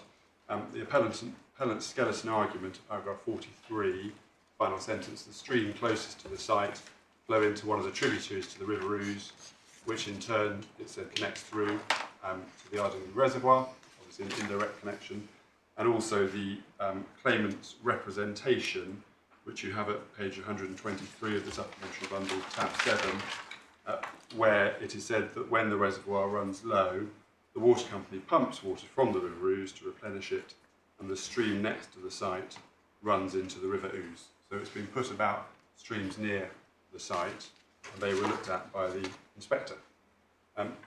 We therefore say there was no need to give separate consideration to pumping from the River Ouse to the Ardingly Reservoir. You said a moment ago that the indirect risk was dealt with in the inspector's decision at paragraph 34.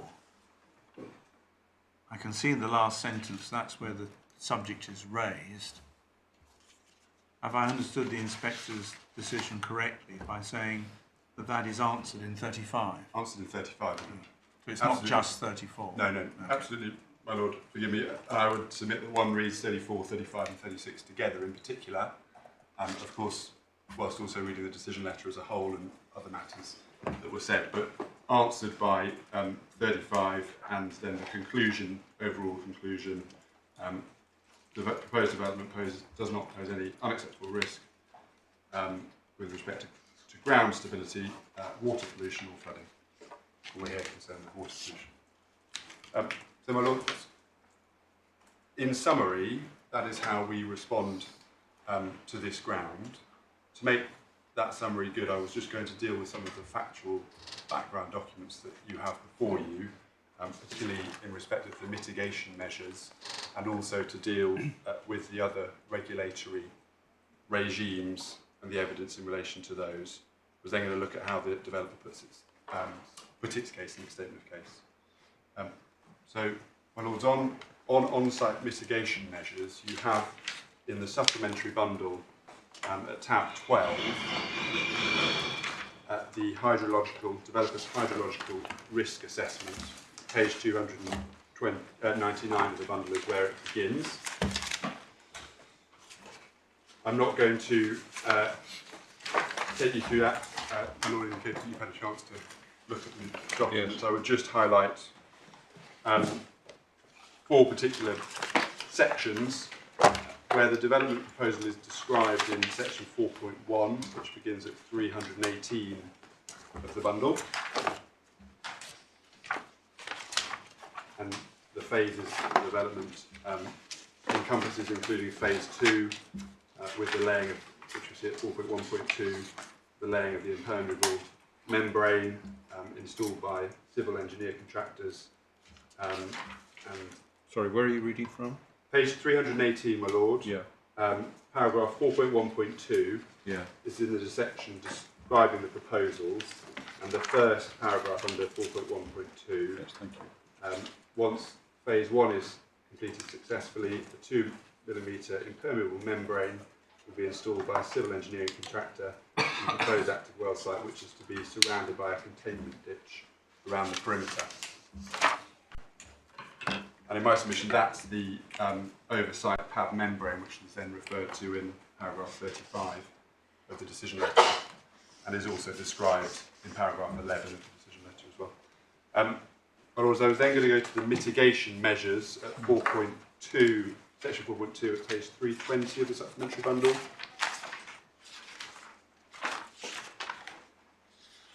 Variety of mitigation measures mentioned there.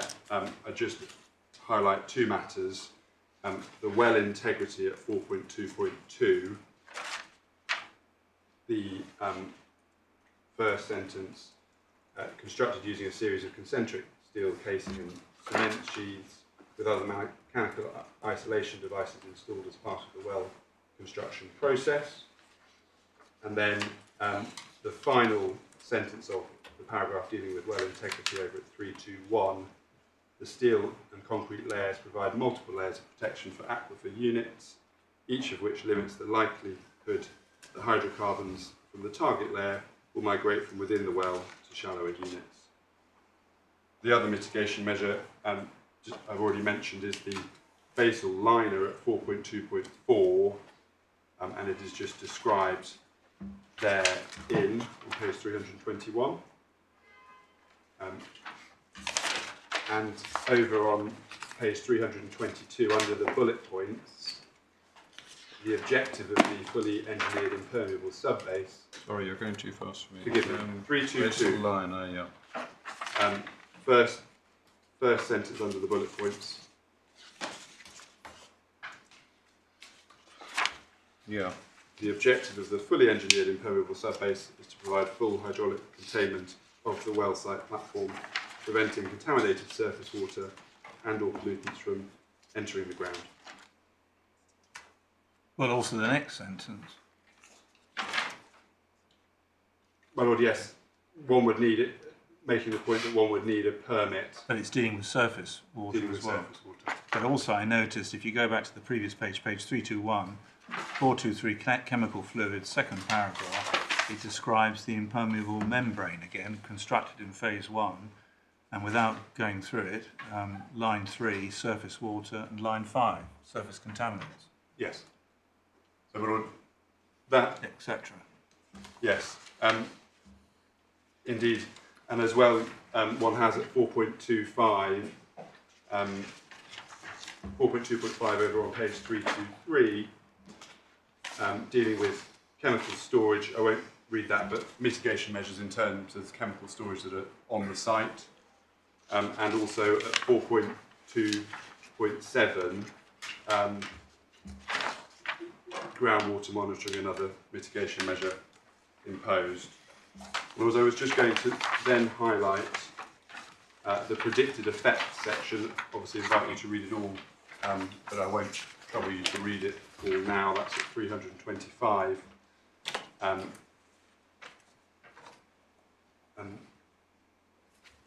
I would particularly highlight the first paragraph, reading to the end of that. Hazardous substances will be stored and used and produced on site, and the proposed mitigation is designed to prevent these chemicals from entering the ground and subsequently migrating to controlled waters, groundwater and surface water. So sorry. Yeah, that was the first paragraph, was it? Yes, first paragraph, and then also 3 paragraphs from the bottom of 325, the proposed mitigation measures described above, along with the natural geology and the groundwater regime beneath the site, mean that the magnitude of any predicted effects from surface contamination is likely to be temporary and easily dealt with during the decommissioning the likelihood of surface contamination of hazardous chemicals affecting groundwater within the underlying secondary aquifer is very low.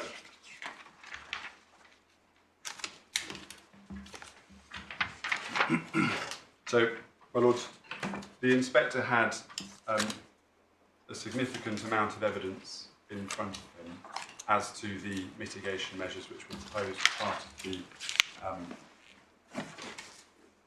development. I was then going to move to deal with the other regimes which were relied on in the decision letter, paragraph 35. And I start with the Gateshead principle. You have Gateshead in the bundle at tab 4 of the authorities bundle. I don't invite you to turn it up unless you wish to, but that recognises, of course, that planning and emission control regimes overlap to some degree, that environmental impact emissions from proposed developments are a material consideration, but so too is the existence of a stringent regime.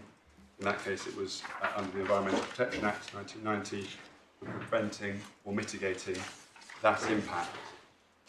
Gateshead was not a case in which it was apparent that a refusal of an authorisation under the Environmental Protection Act would be given, and the Secretary of State was therefore entitled to decide that the matters could be addressed under the Environmental Protection Act. And the court made clear that if they could not be addressed, Her Majesty's Inspector of Pollution, as it then was, could refuse to grant consent, notwithstanding that the Planning Commission had been granted. My Lord Senior President highlighted this principle as well in the Gladman case at tab 23 of the authorities bundle, paragraph 43, where in reliance or by reference to Gateshead, it was explained that the essential principle being that the planning system should not duplicate other regulatory controls, but should generally assume that they will operate effectively. Paragraph 43. That was paragraph 43 of the Lordship's judgment. And my Lords, we also have that in policy, a similar provision. It was the new page 351, which I handed in this morning, and paragraph 188 of the MPPF, as it then was in 2021,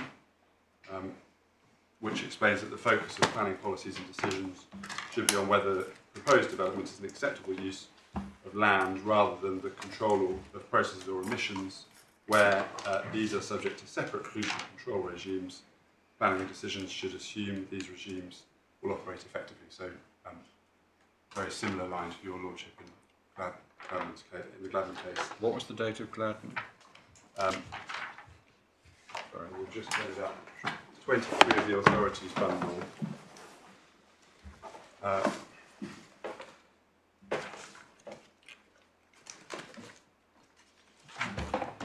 Was I dealing with 2019. So, did the NPPF at that stage say those things, or was it afterwards? I would have to check the version that was in force at the time, because we're dealing here with the 2021 version, and there was, of course, I think 2018 version would have been in force at the time. We did paragraph 122. Paragraph 122, I'm grateful. Is it paragraph 16? Paragraph 122 of the MPPF. Paragraph Paragraph 122 of the 16, MPPF. I think you'll find it on Yeah, page that's right. 476 of the bundle. That's right. So I was Most grateful. picking up what was actually said in the NPPF. Yes.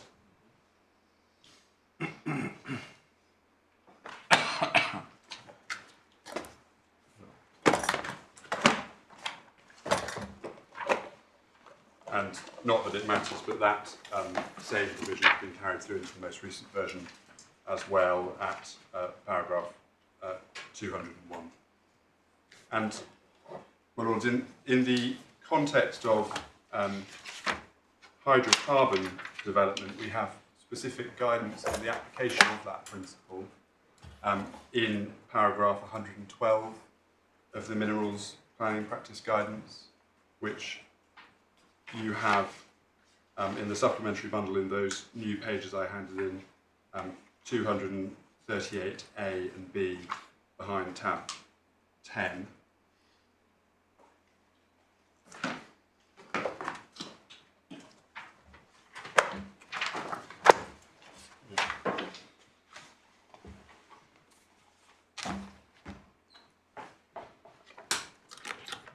I would just highlight the first two substantive paragraphs of that. Again, I won't read them out. And then the bullet points underneath that deal with some of the specific, or describe some of the specific regimes.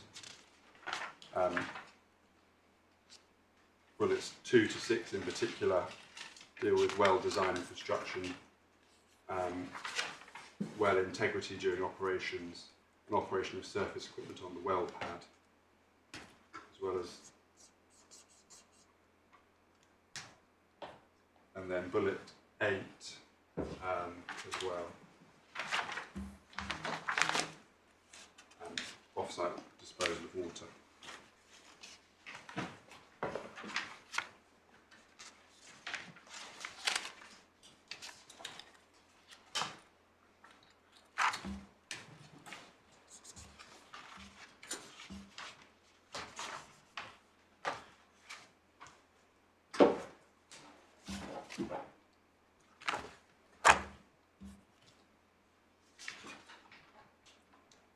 Right. And, my lords, I was then going to go to tab 4 of the supplementary bundle, which is the officer's report. And that begins on page, the discussion of the, forgive me, on the water environment begins on page 52, 51 of the bundle. And I was going to highlight in particular, in respect of the operation of other regimes, my Lord Justice Holgate, I think, went to this in French submissions, but paragraph 9.71 and 9.72, reference to PPG 112, and the role of the Environment Agency and HSE in confirmation that neither had objected to the proposals. And I won't take you through it, but you will see how the officer's report dealt with issues of water pollution in that section. In my submission, a similar approach to that taken by the inspector, and I didn't understand any part of the reasons for refusal, so presumably the committee agreed with the officer's report in that regard.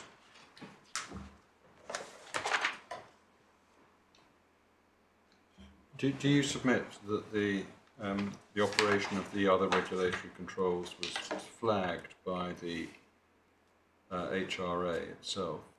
Yes, it was flagged. There is specific guidance in the back of the HRA. Forgive me, I probably should have taken you to that. Appendix D at page 337 of the supplementary bundle.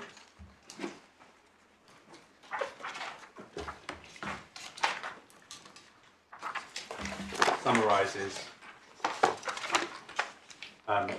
some of those, the legislative context, which includes environmental permitting regulations on 339, and it is also picked up, as I'll go to in a moment, in the developer's statement of case, where those regimes are clearly flagged.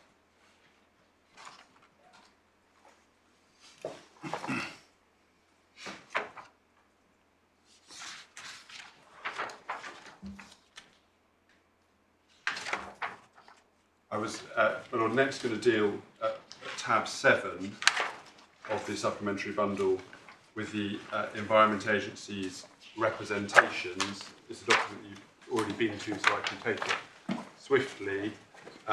Page 166 of the bundle.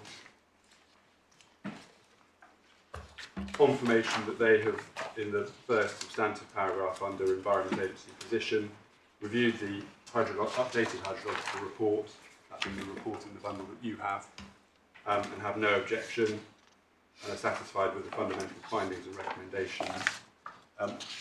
Noting, of course, under advice to the local planning authority, that as part of the environmental permitting determination,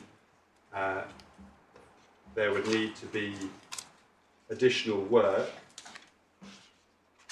ensuring suitably robust and comprehensive groundwater monitoring strategy, ground truthing a number of the risk assessment's conclusions, and providing a detailed construction quality assurance report confirming proposed engineered containment, that obviously deals with surface water, and contamination controls, again potentially with surface water, are installed correctly and provide robust pollution control. Seeking further details as part of the environmental permitting determination in the next paragraph, and then confirming, entirely consistent with Gateshead in the final substantive paragraph over on 167, that consent under the environmental permitting regime is separate, and the grant of permission doesn't necessarily lead, planning permission won't necessarily lead to the grant of a permit.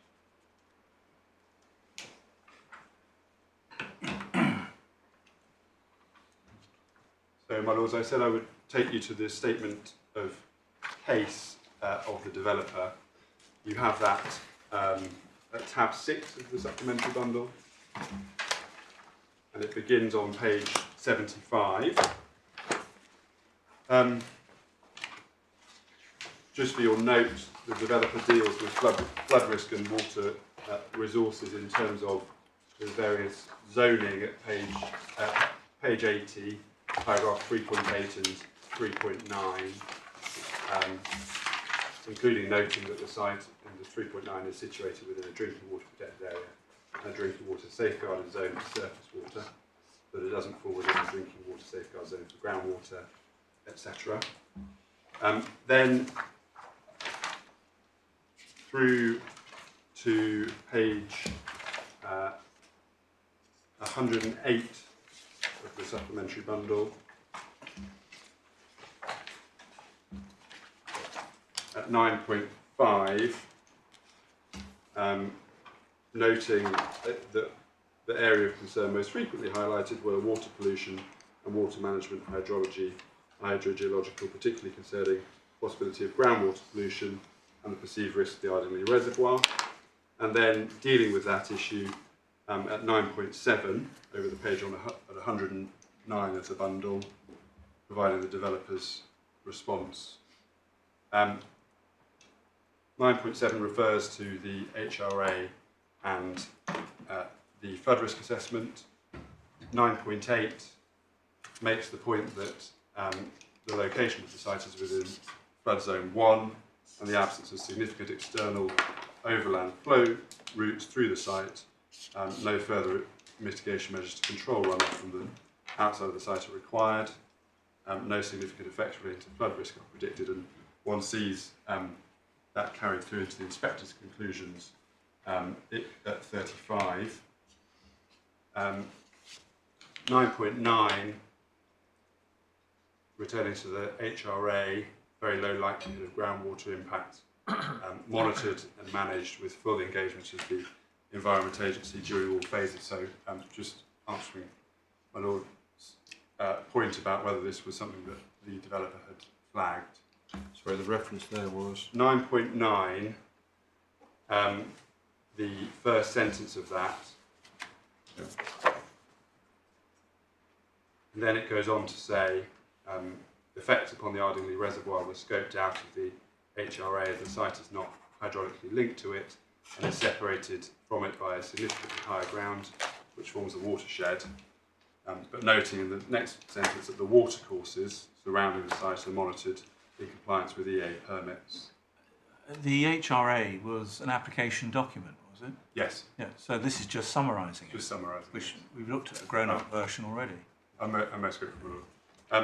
The only other matter, just in terms of the EAs and health and safety executives' involvement, I would just refer you to is 9.10 of the statement of case, which again confirms their role in terms of well casing and leaking of chemicals. Which paragraph? 9.10. Yeah, sorry.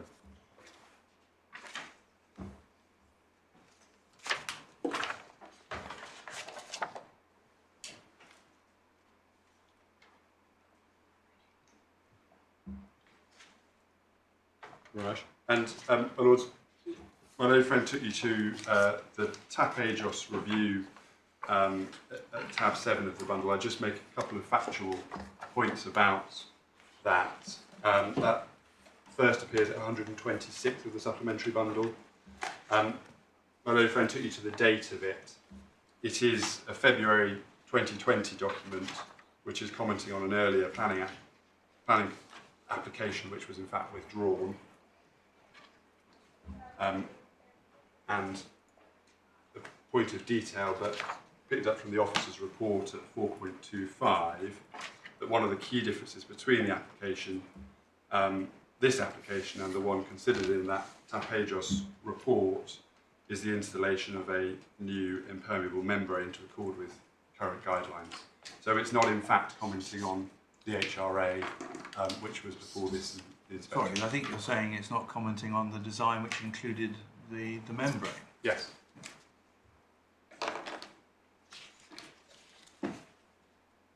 And it predates the Environment Agency's representations, which I've taken you to, and in any event, it doesn't mention anywhere in the report the Ardingly Reservoir.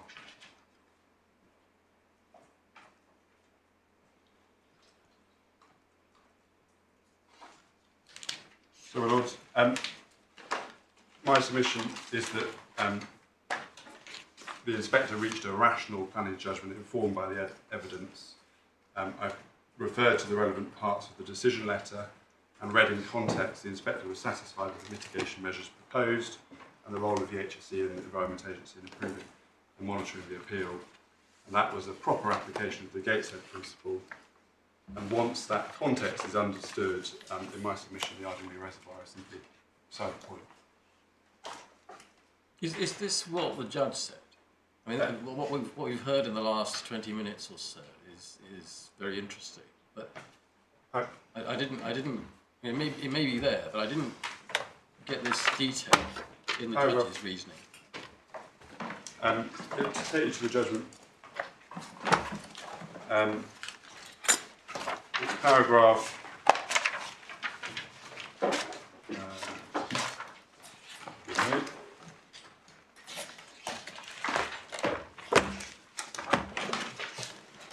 Page 73. well, the judge's discussion begins on page 7. Well, judge's conclusions on this ground begin on page 73. Paragraph 78, not necessarily, apparently the inspector did make a mistake at 34 when not hydrologically linked, because there's no natural pathway. Then she says it's open to different interpretations, but I'm not sure she actually says what. No, but then paragraph 79, my lords, however, it might be to the degree that there wasn't any mistake of fact, so dealing with it on the basis there may have been a mistake of fact, it wasn't material, and particularly in paragraph 79, first the inspector was entitled to rely on the permitting regime. But does she actually say what the established mistake of fact was? I think it is the same. I don't think she accepts that there is an established mistake of fact. She says if there was, then I don't think it would have mattered. And the two reasons, just to answer, I'm not sure, but speaking for my part, I find it easy to see how you can say it doesn't matter unless you say what it is. I think it must have been, my lord, in relation to the issue of an indirect link. Firstly, the inspector was entitled to rely on the permitting regime, which was designed to ensure that there was no pathway for water to run off the site. That is one element, and then this would include both the surface and groundwater through the use of a membrane and ensuring the integrity of the borehole. So, more concisely than I've managed, but in my submission that is dealing with that point that I've spent most time with. Thank My Lords, unless I can assist on any other matter. Thank you very much, Mr. Dufer. Thank you. Yes, Mr. Goodrich.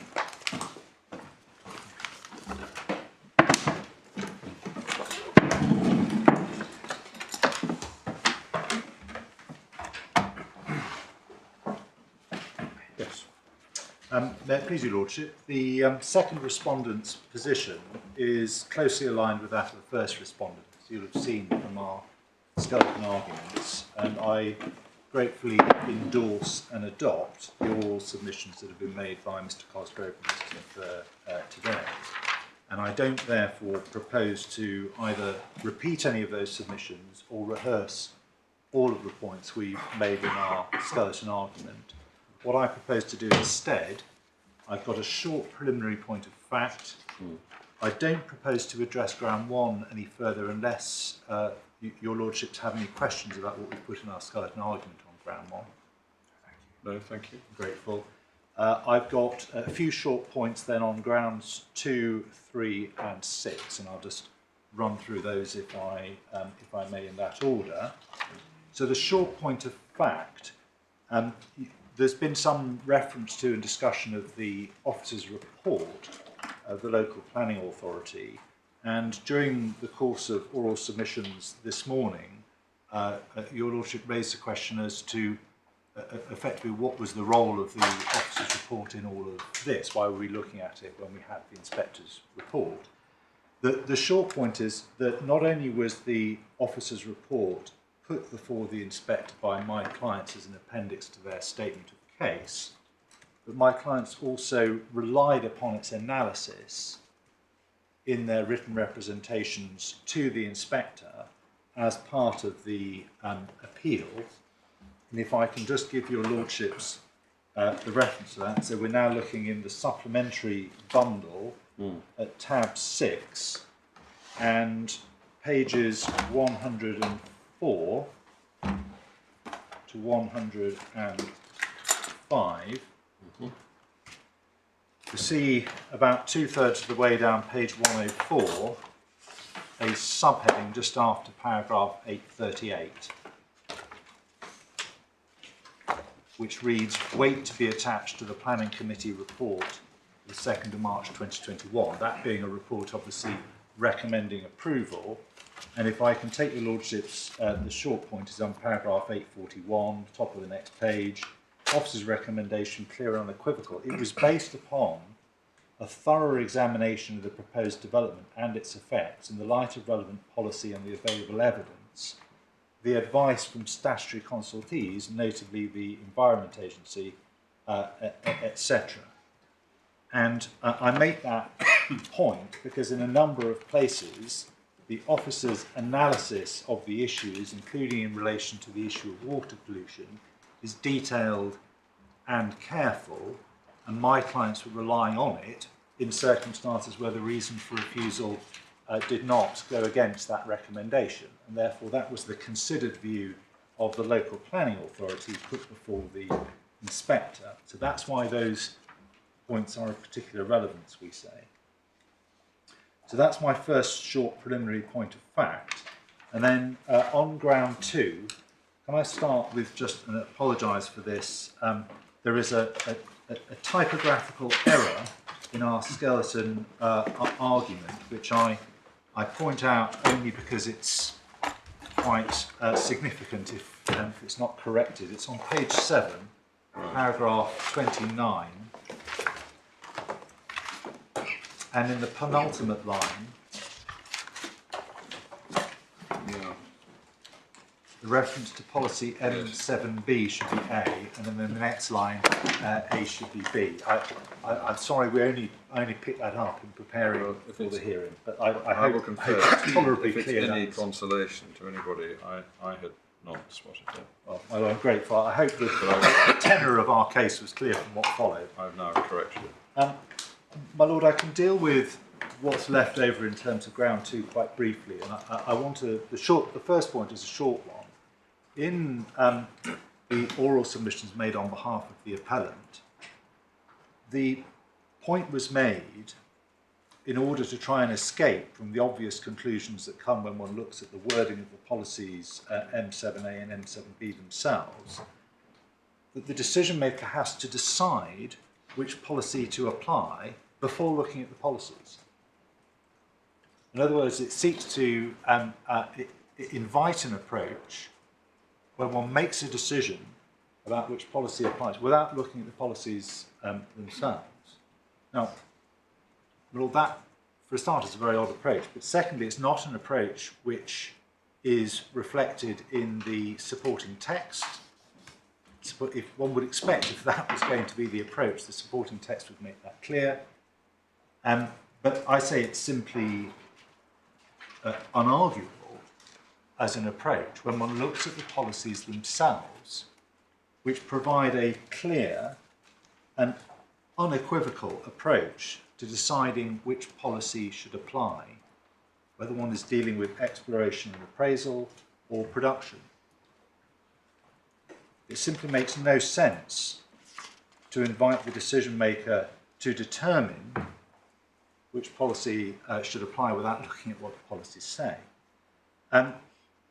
It's also notable that this suggestion that policy 7A was not the applicable policy is not only flies in the face of the position taken by the local planning authority and the appellant, but if one looks at the objector's representations, which is in supplementary bundle behind tab 7,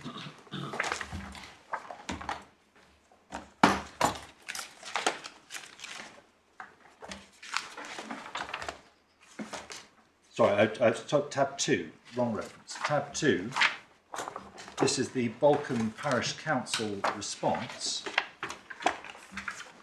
page 15, under the heading Impact on Amenity and Public Health. Paragraph 841 of their application, Angus correctly state policy M7A and M18 of the plan, and then they go on to say what was put in respect of compliance with those policies. But so far as I've been able to tell, it doesn't appear that anyone was suggesting to the inspector that policy 7B should apply instead. It appears to be an argument that's only emerged after the decision. And whilst that's not necessarily a bar to the point being taken if it's right in law, the consistency of view as to which policy applies taken before the inspector is unsurprising given the natural meaning and plain and simple terms in which the policy is framed.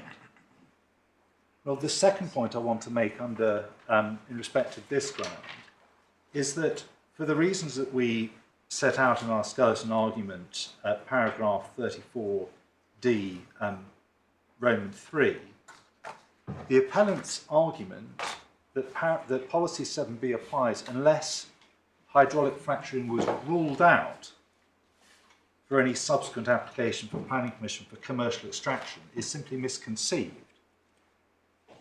First of all, the policy does not call for that to be done, let alone indicate how it is expected to be ruled out.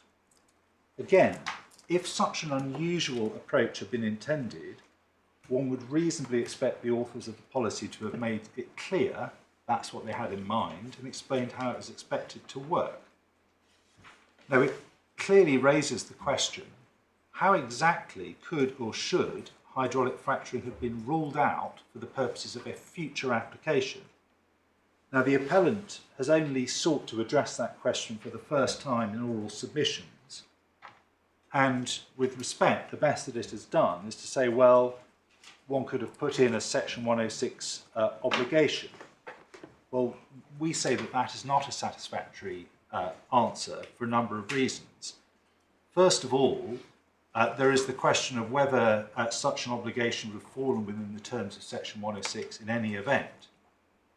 The closest one could come would be section 106 subsection 1A, restricting the development or use of the land in any specified way. But of course it wouldn't be restricting the development of the land, it would be seeking to restrict an application. But secondly, even if that hurdle could be overcome, what's the necessity for the obligation? In order for the obligation to be taken into account in decision making, pursuant to the SIL regulations 1222A, it would have to be necessary to make the development acceptable. And for the local planning authority to form the view that such an obligation was necessary would raise the question, well, why is it necessary when no such application could lead to the grant of planning permission for development involving hydraulic fracturing unless the local planning authority was satisfied that it was appropriate, applying the policy in all the relevant circumstances? How could it possibly be necessary for the local planning authority to do that when it retains complete control over whether any such application would be approved? The final point I want to make under this heading, it's in relation to the foot in the door argument. And for this, one needs to look at the decision letter and the conditions that are attached to it. So may I invite the court, please, to look in the core bundle, tab 18, and to turn to page 253, which is the schedule of planning conditions attached to the grant of planning permission. And one needs to look at conditions 2, 4 and 5 together to get their combined effect. Under condition 2, the extended well test under phase 3 has to be completed and cease within a period of 12 months from the date when phase 3 starts. So as soon as you start phase 3, the clock is ticking. You've got 12 months for that test to be completed and to cease. And then condition 4, one has to notify the date of completion of the test to the Mineral Planning Authority within 7 days. And then within 12 months of that being completed, the operator has to restore the site in accordance with the scheme approved under condition 5. And then condition 5 requires the development to take place in accordance with certain approved drawings and documents. And those include restoration, planting. And so when one looks at the nature of the development and the controls that exist over it, this is a temporary permission after which the site has to be restored. And so it far from being a foot in the door, it's clearly consistent with the approach of one application at a time. You conduct your test, and then the conditions require you to restore the site. So it's no meaningful leg up, even if that point had any legitimacy in principle. So that's what I was proposing to say on ground 2, unless there's anything else on that point. So far as ground 3 is concerned, my learned friend Mr Cosgrove made the point that policy M13 applies to all proposals for mineral development in the AONB. And the proposed development here, of course, is to serve a specific objective, the exploration and assessment of a particular potential oil reservoir with a view to establishing the potential for the commercial extraction of that resource. And can I ask Your Lordship just to look for context at the statement of case, my client's statement of case in the supplementary bundle at tab 6. And that explains on page 78 the section 2 background. It identifies the nature of the appellant and then explains in 2.2 that it's currently an operator in 3 licenses. So these are licenses for the exploration, to the petroleum exploration and development licenses, and they are for 3. There are 3 licenses. C is the Balcombe well site near Crawley. That's pedal 244. And then 2.4 explains the nature of the appellant's interest in it, and then identifies, by reference to the plan below, the area over which that licence exists. Now, that is that's my client's explanation of the licensed area, and then in the officer's report, so this is back in the same bundle behind tab 4 on page 46,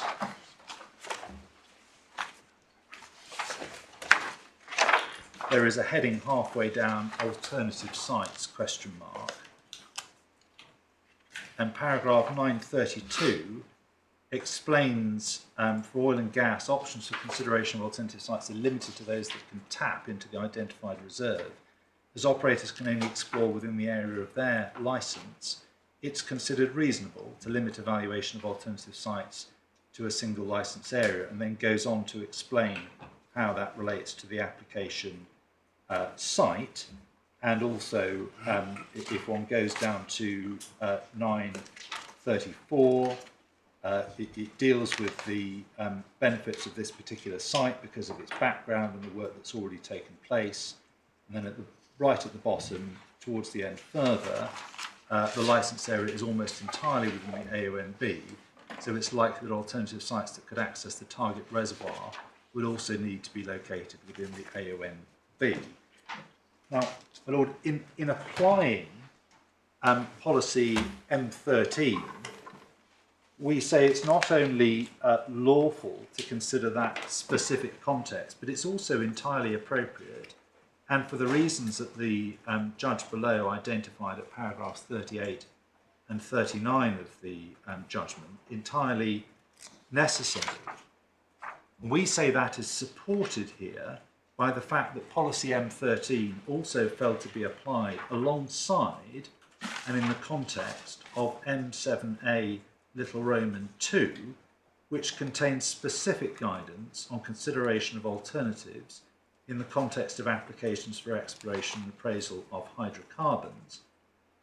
And that recognises in the policy context the relevance of the purpose of exploration and assessment when considering reasonable alternatives in a case such as this. In other words, an alternative will only be a reasonable one if it's both deliverable and one that can meet the objectives. And there's nothing in policy M13 that would render that specific context immaterial or irrelevant for the purposes of applying that policy. And we say it can't drop in and out of relevance as a material consideration, depending on whether you're looking at policy M13 or M7A. It is a relevant contextual fact in either, in the application of either policy.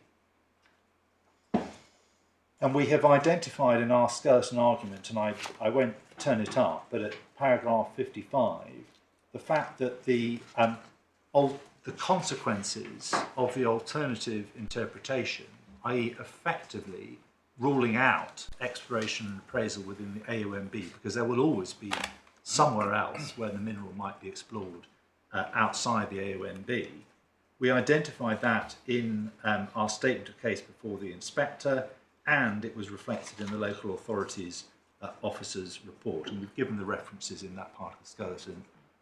Invite your lordships to look at those in due course, but I don't need to take time going through them now. Lord, that was all I was going to say in relation to ground 3, unless there's anything else. My Lord, then ground 6, which I can deal with briefly because Mr. Spurs dealt with it very clearly, and if I may say so, very comprehensively in his submissions. The first point is the meaning of what the inspector is concluding within the decision letter, where he refers at paragraph 34 to hydrological linkage to the reservoir.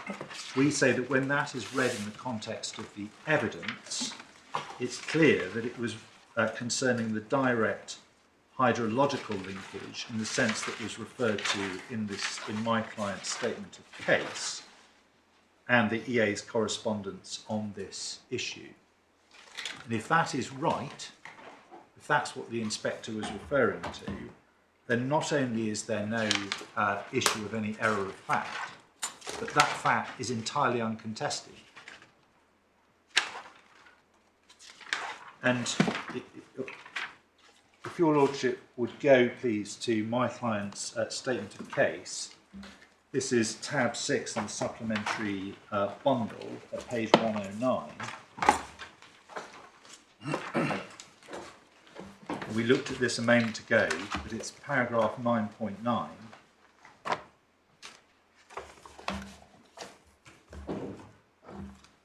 And the significance of this is that this is the source, this document is the source of the inspector's statement in paragraph 34 of the decision letter.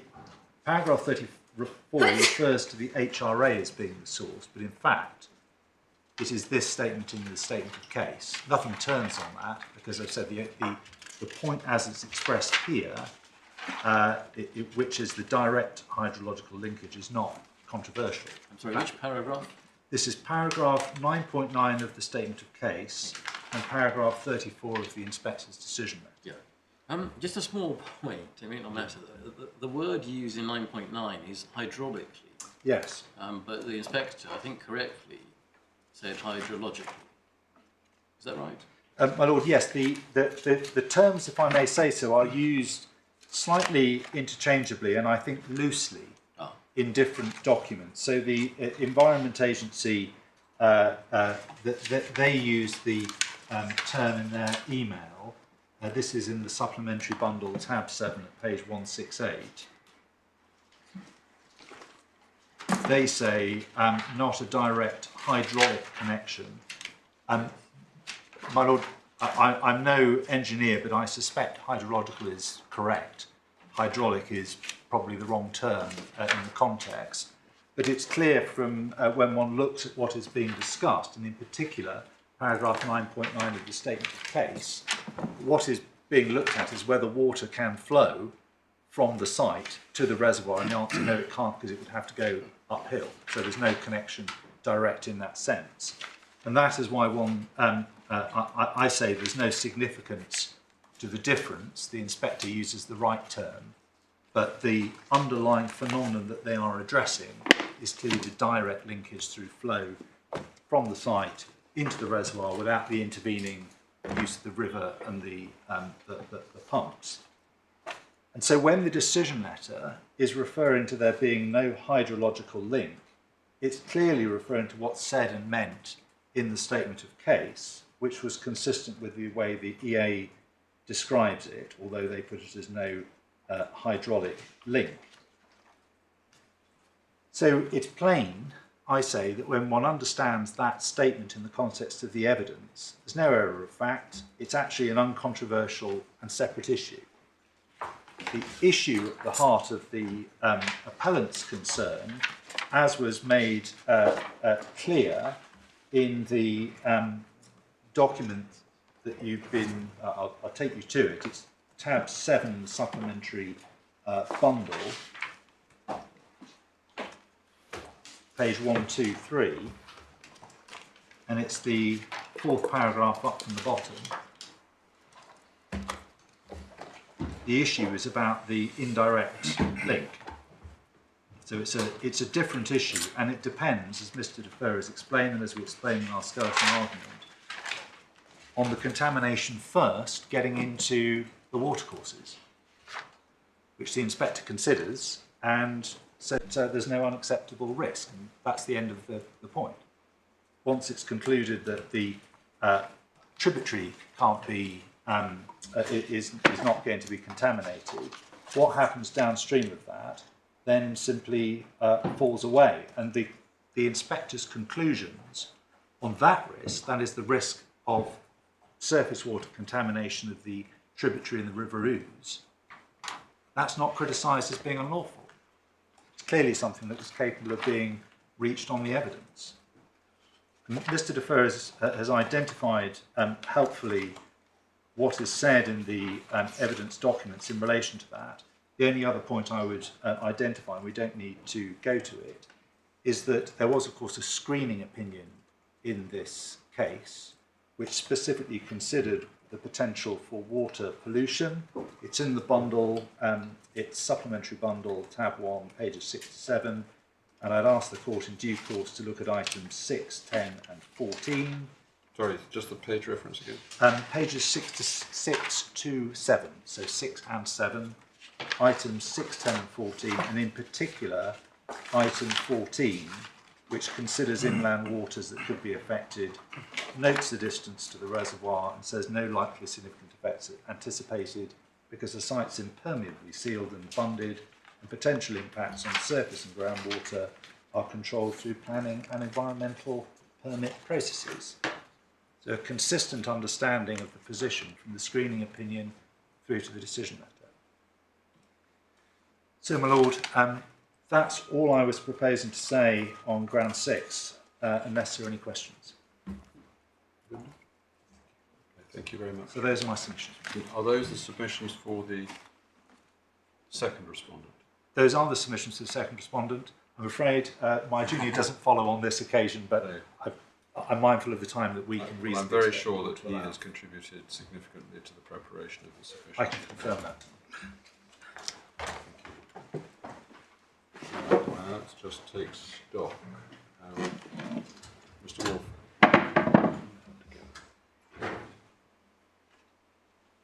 No constraint, but we didn't have to.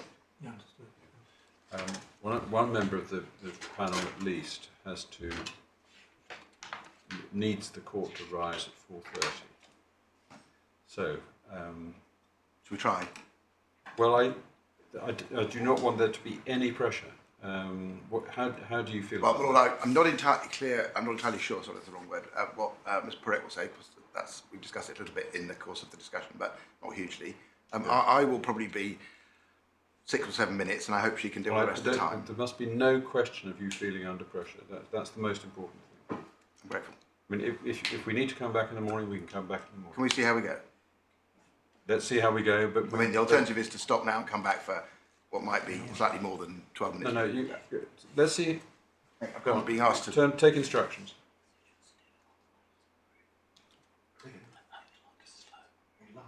I'm sorry. 4:21 I think, Mr. Wolf, we have taken the view that we should rise now, because I don't.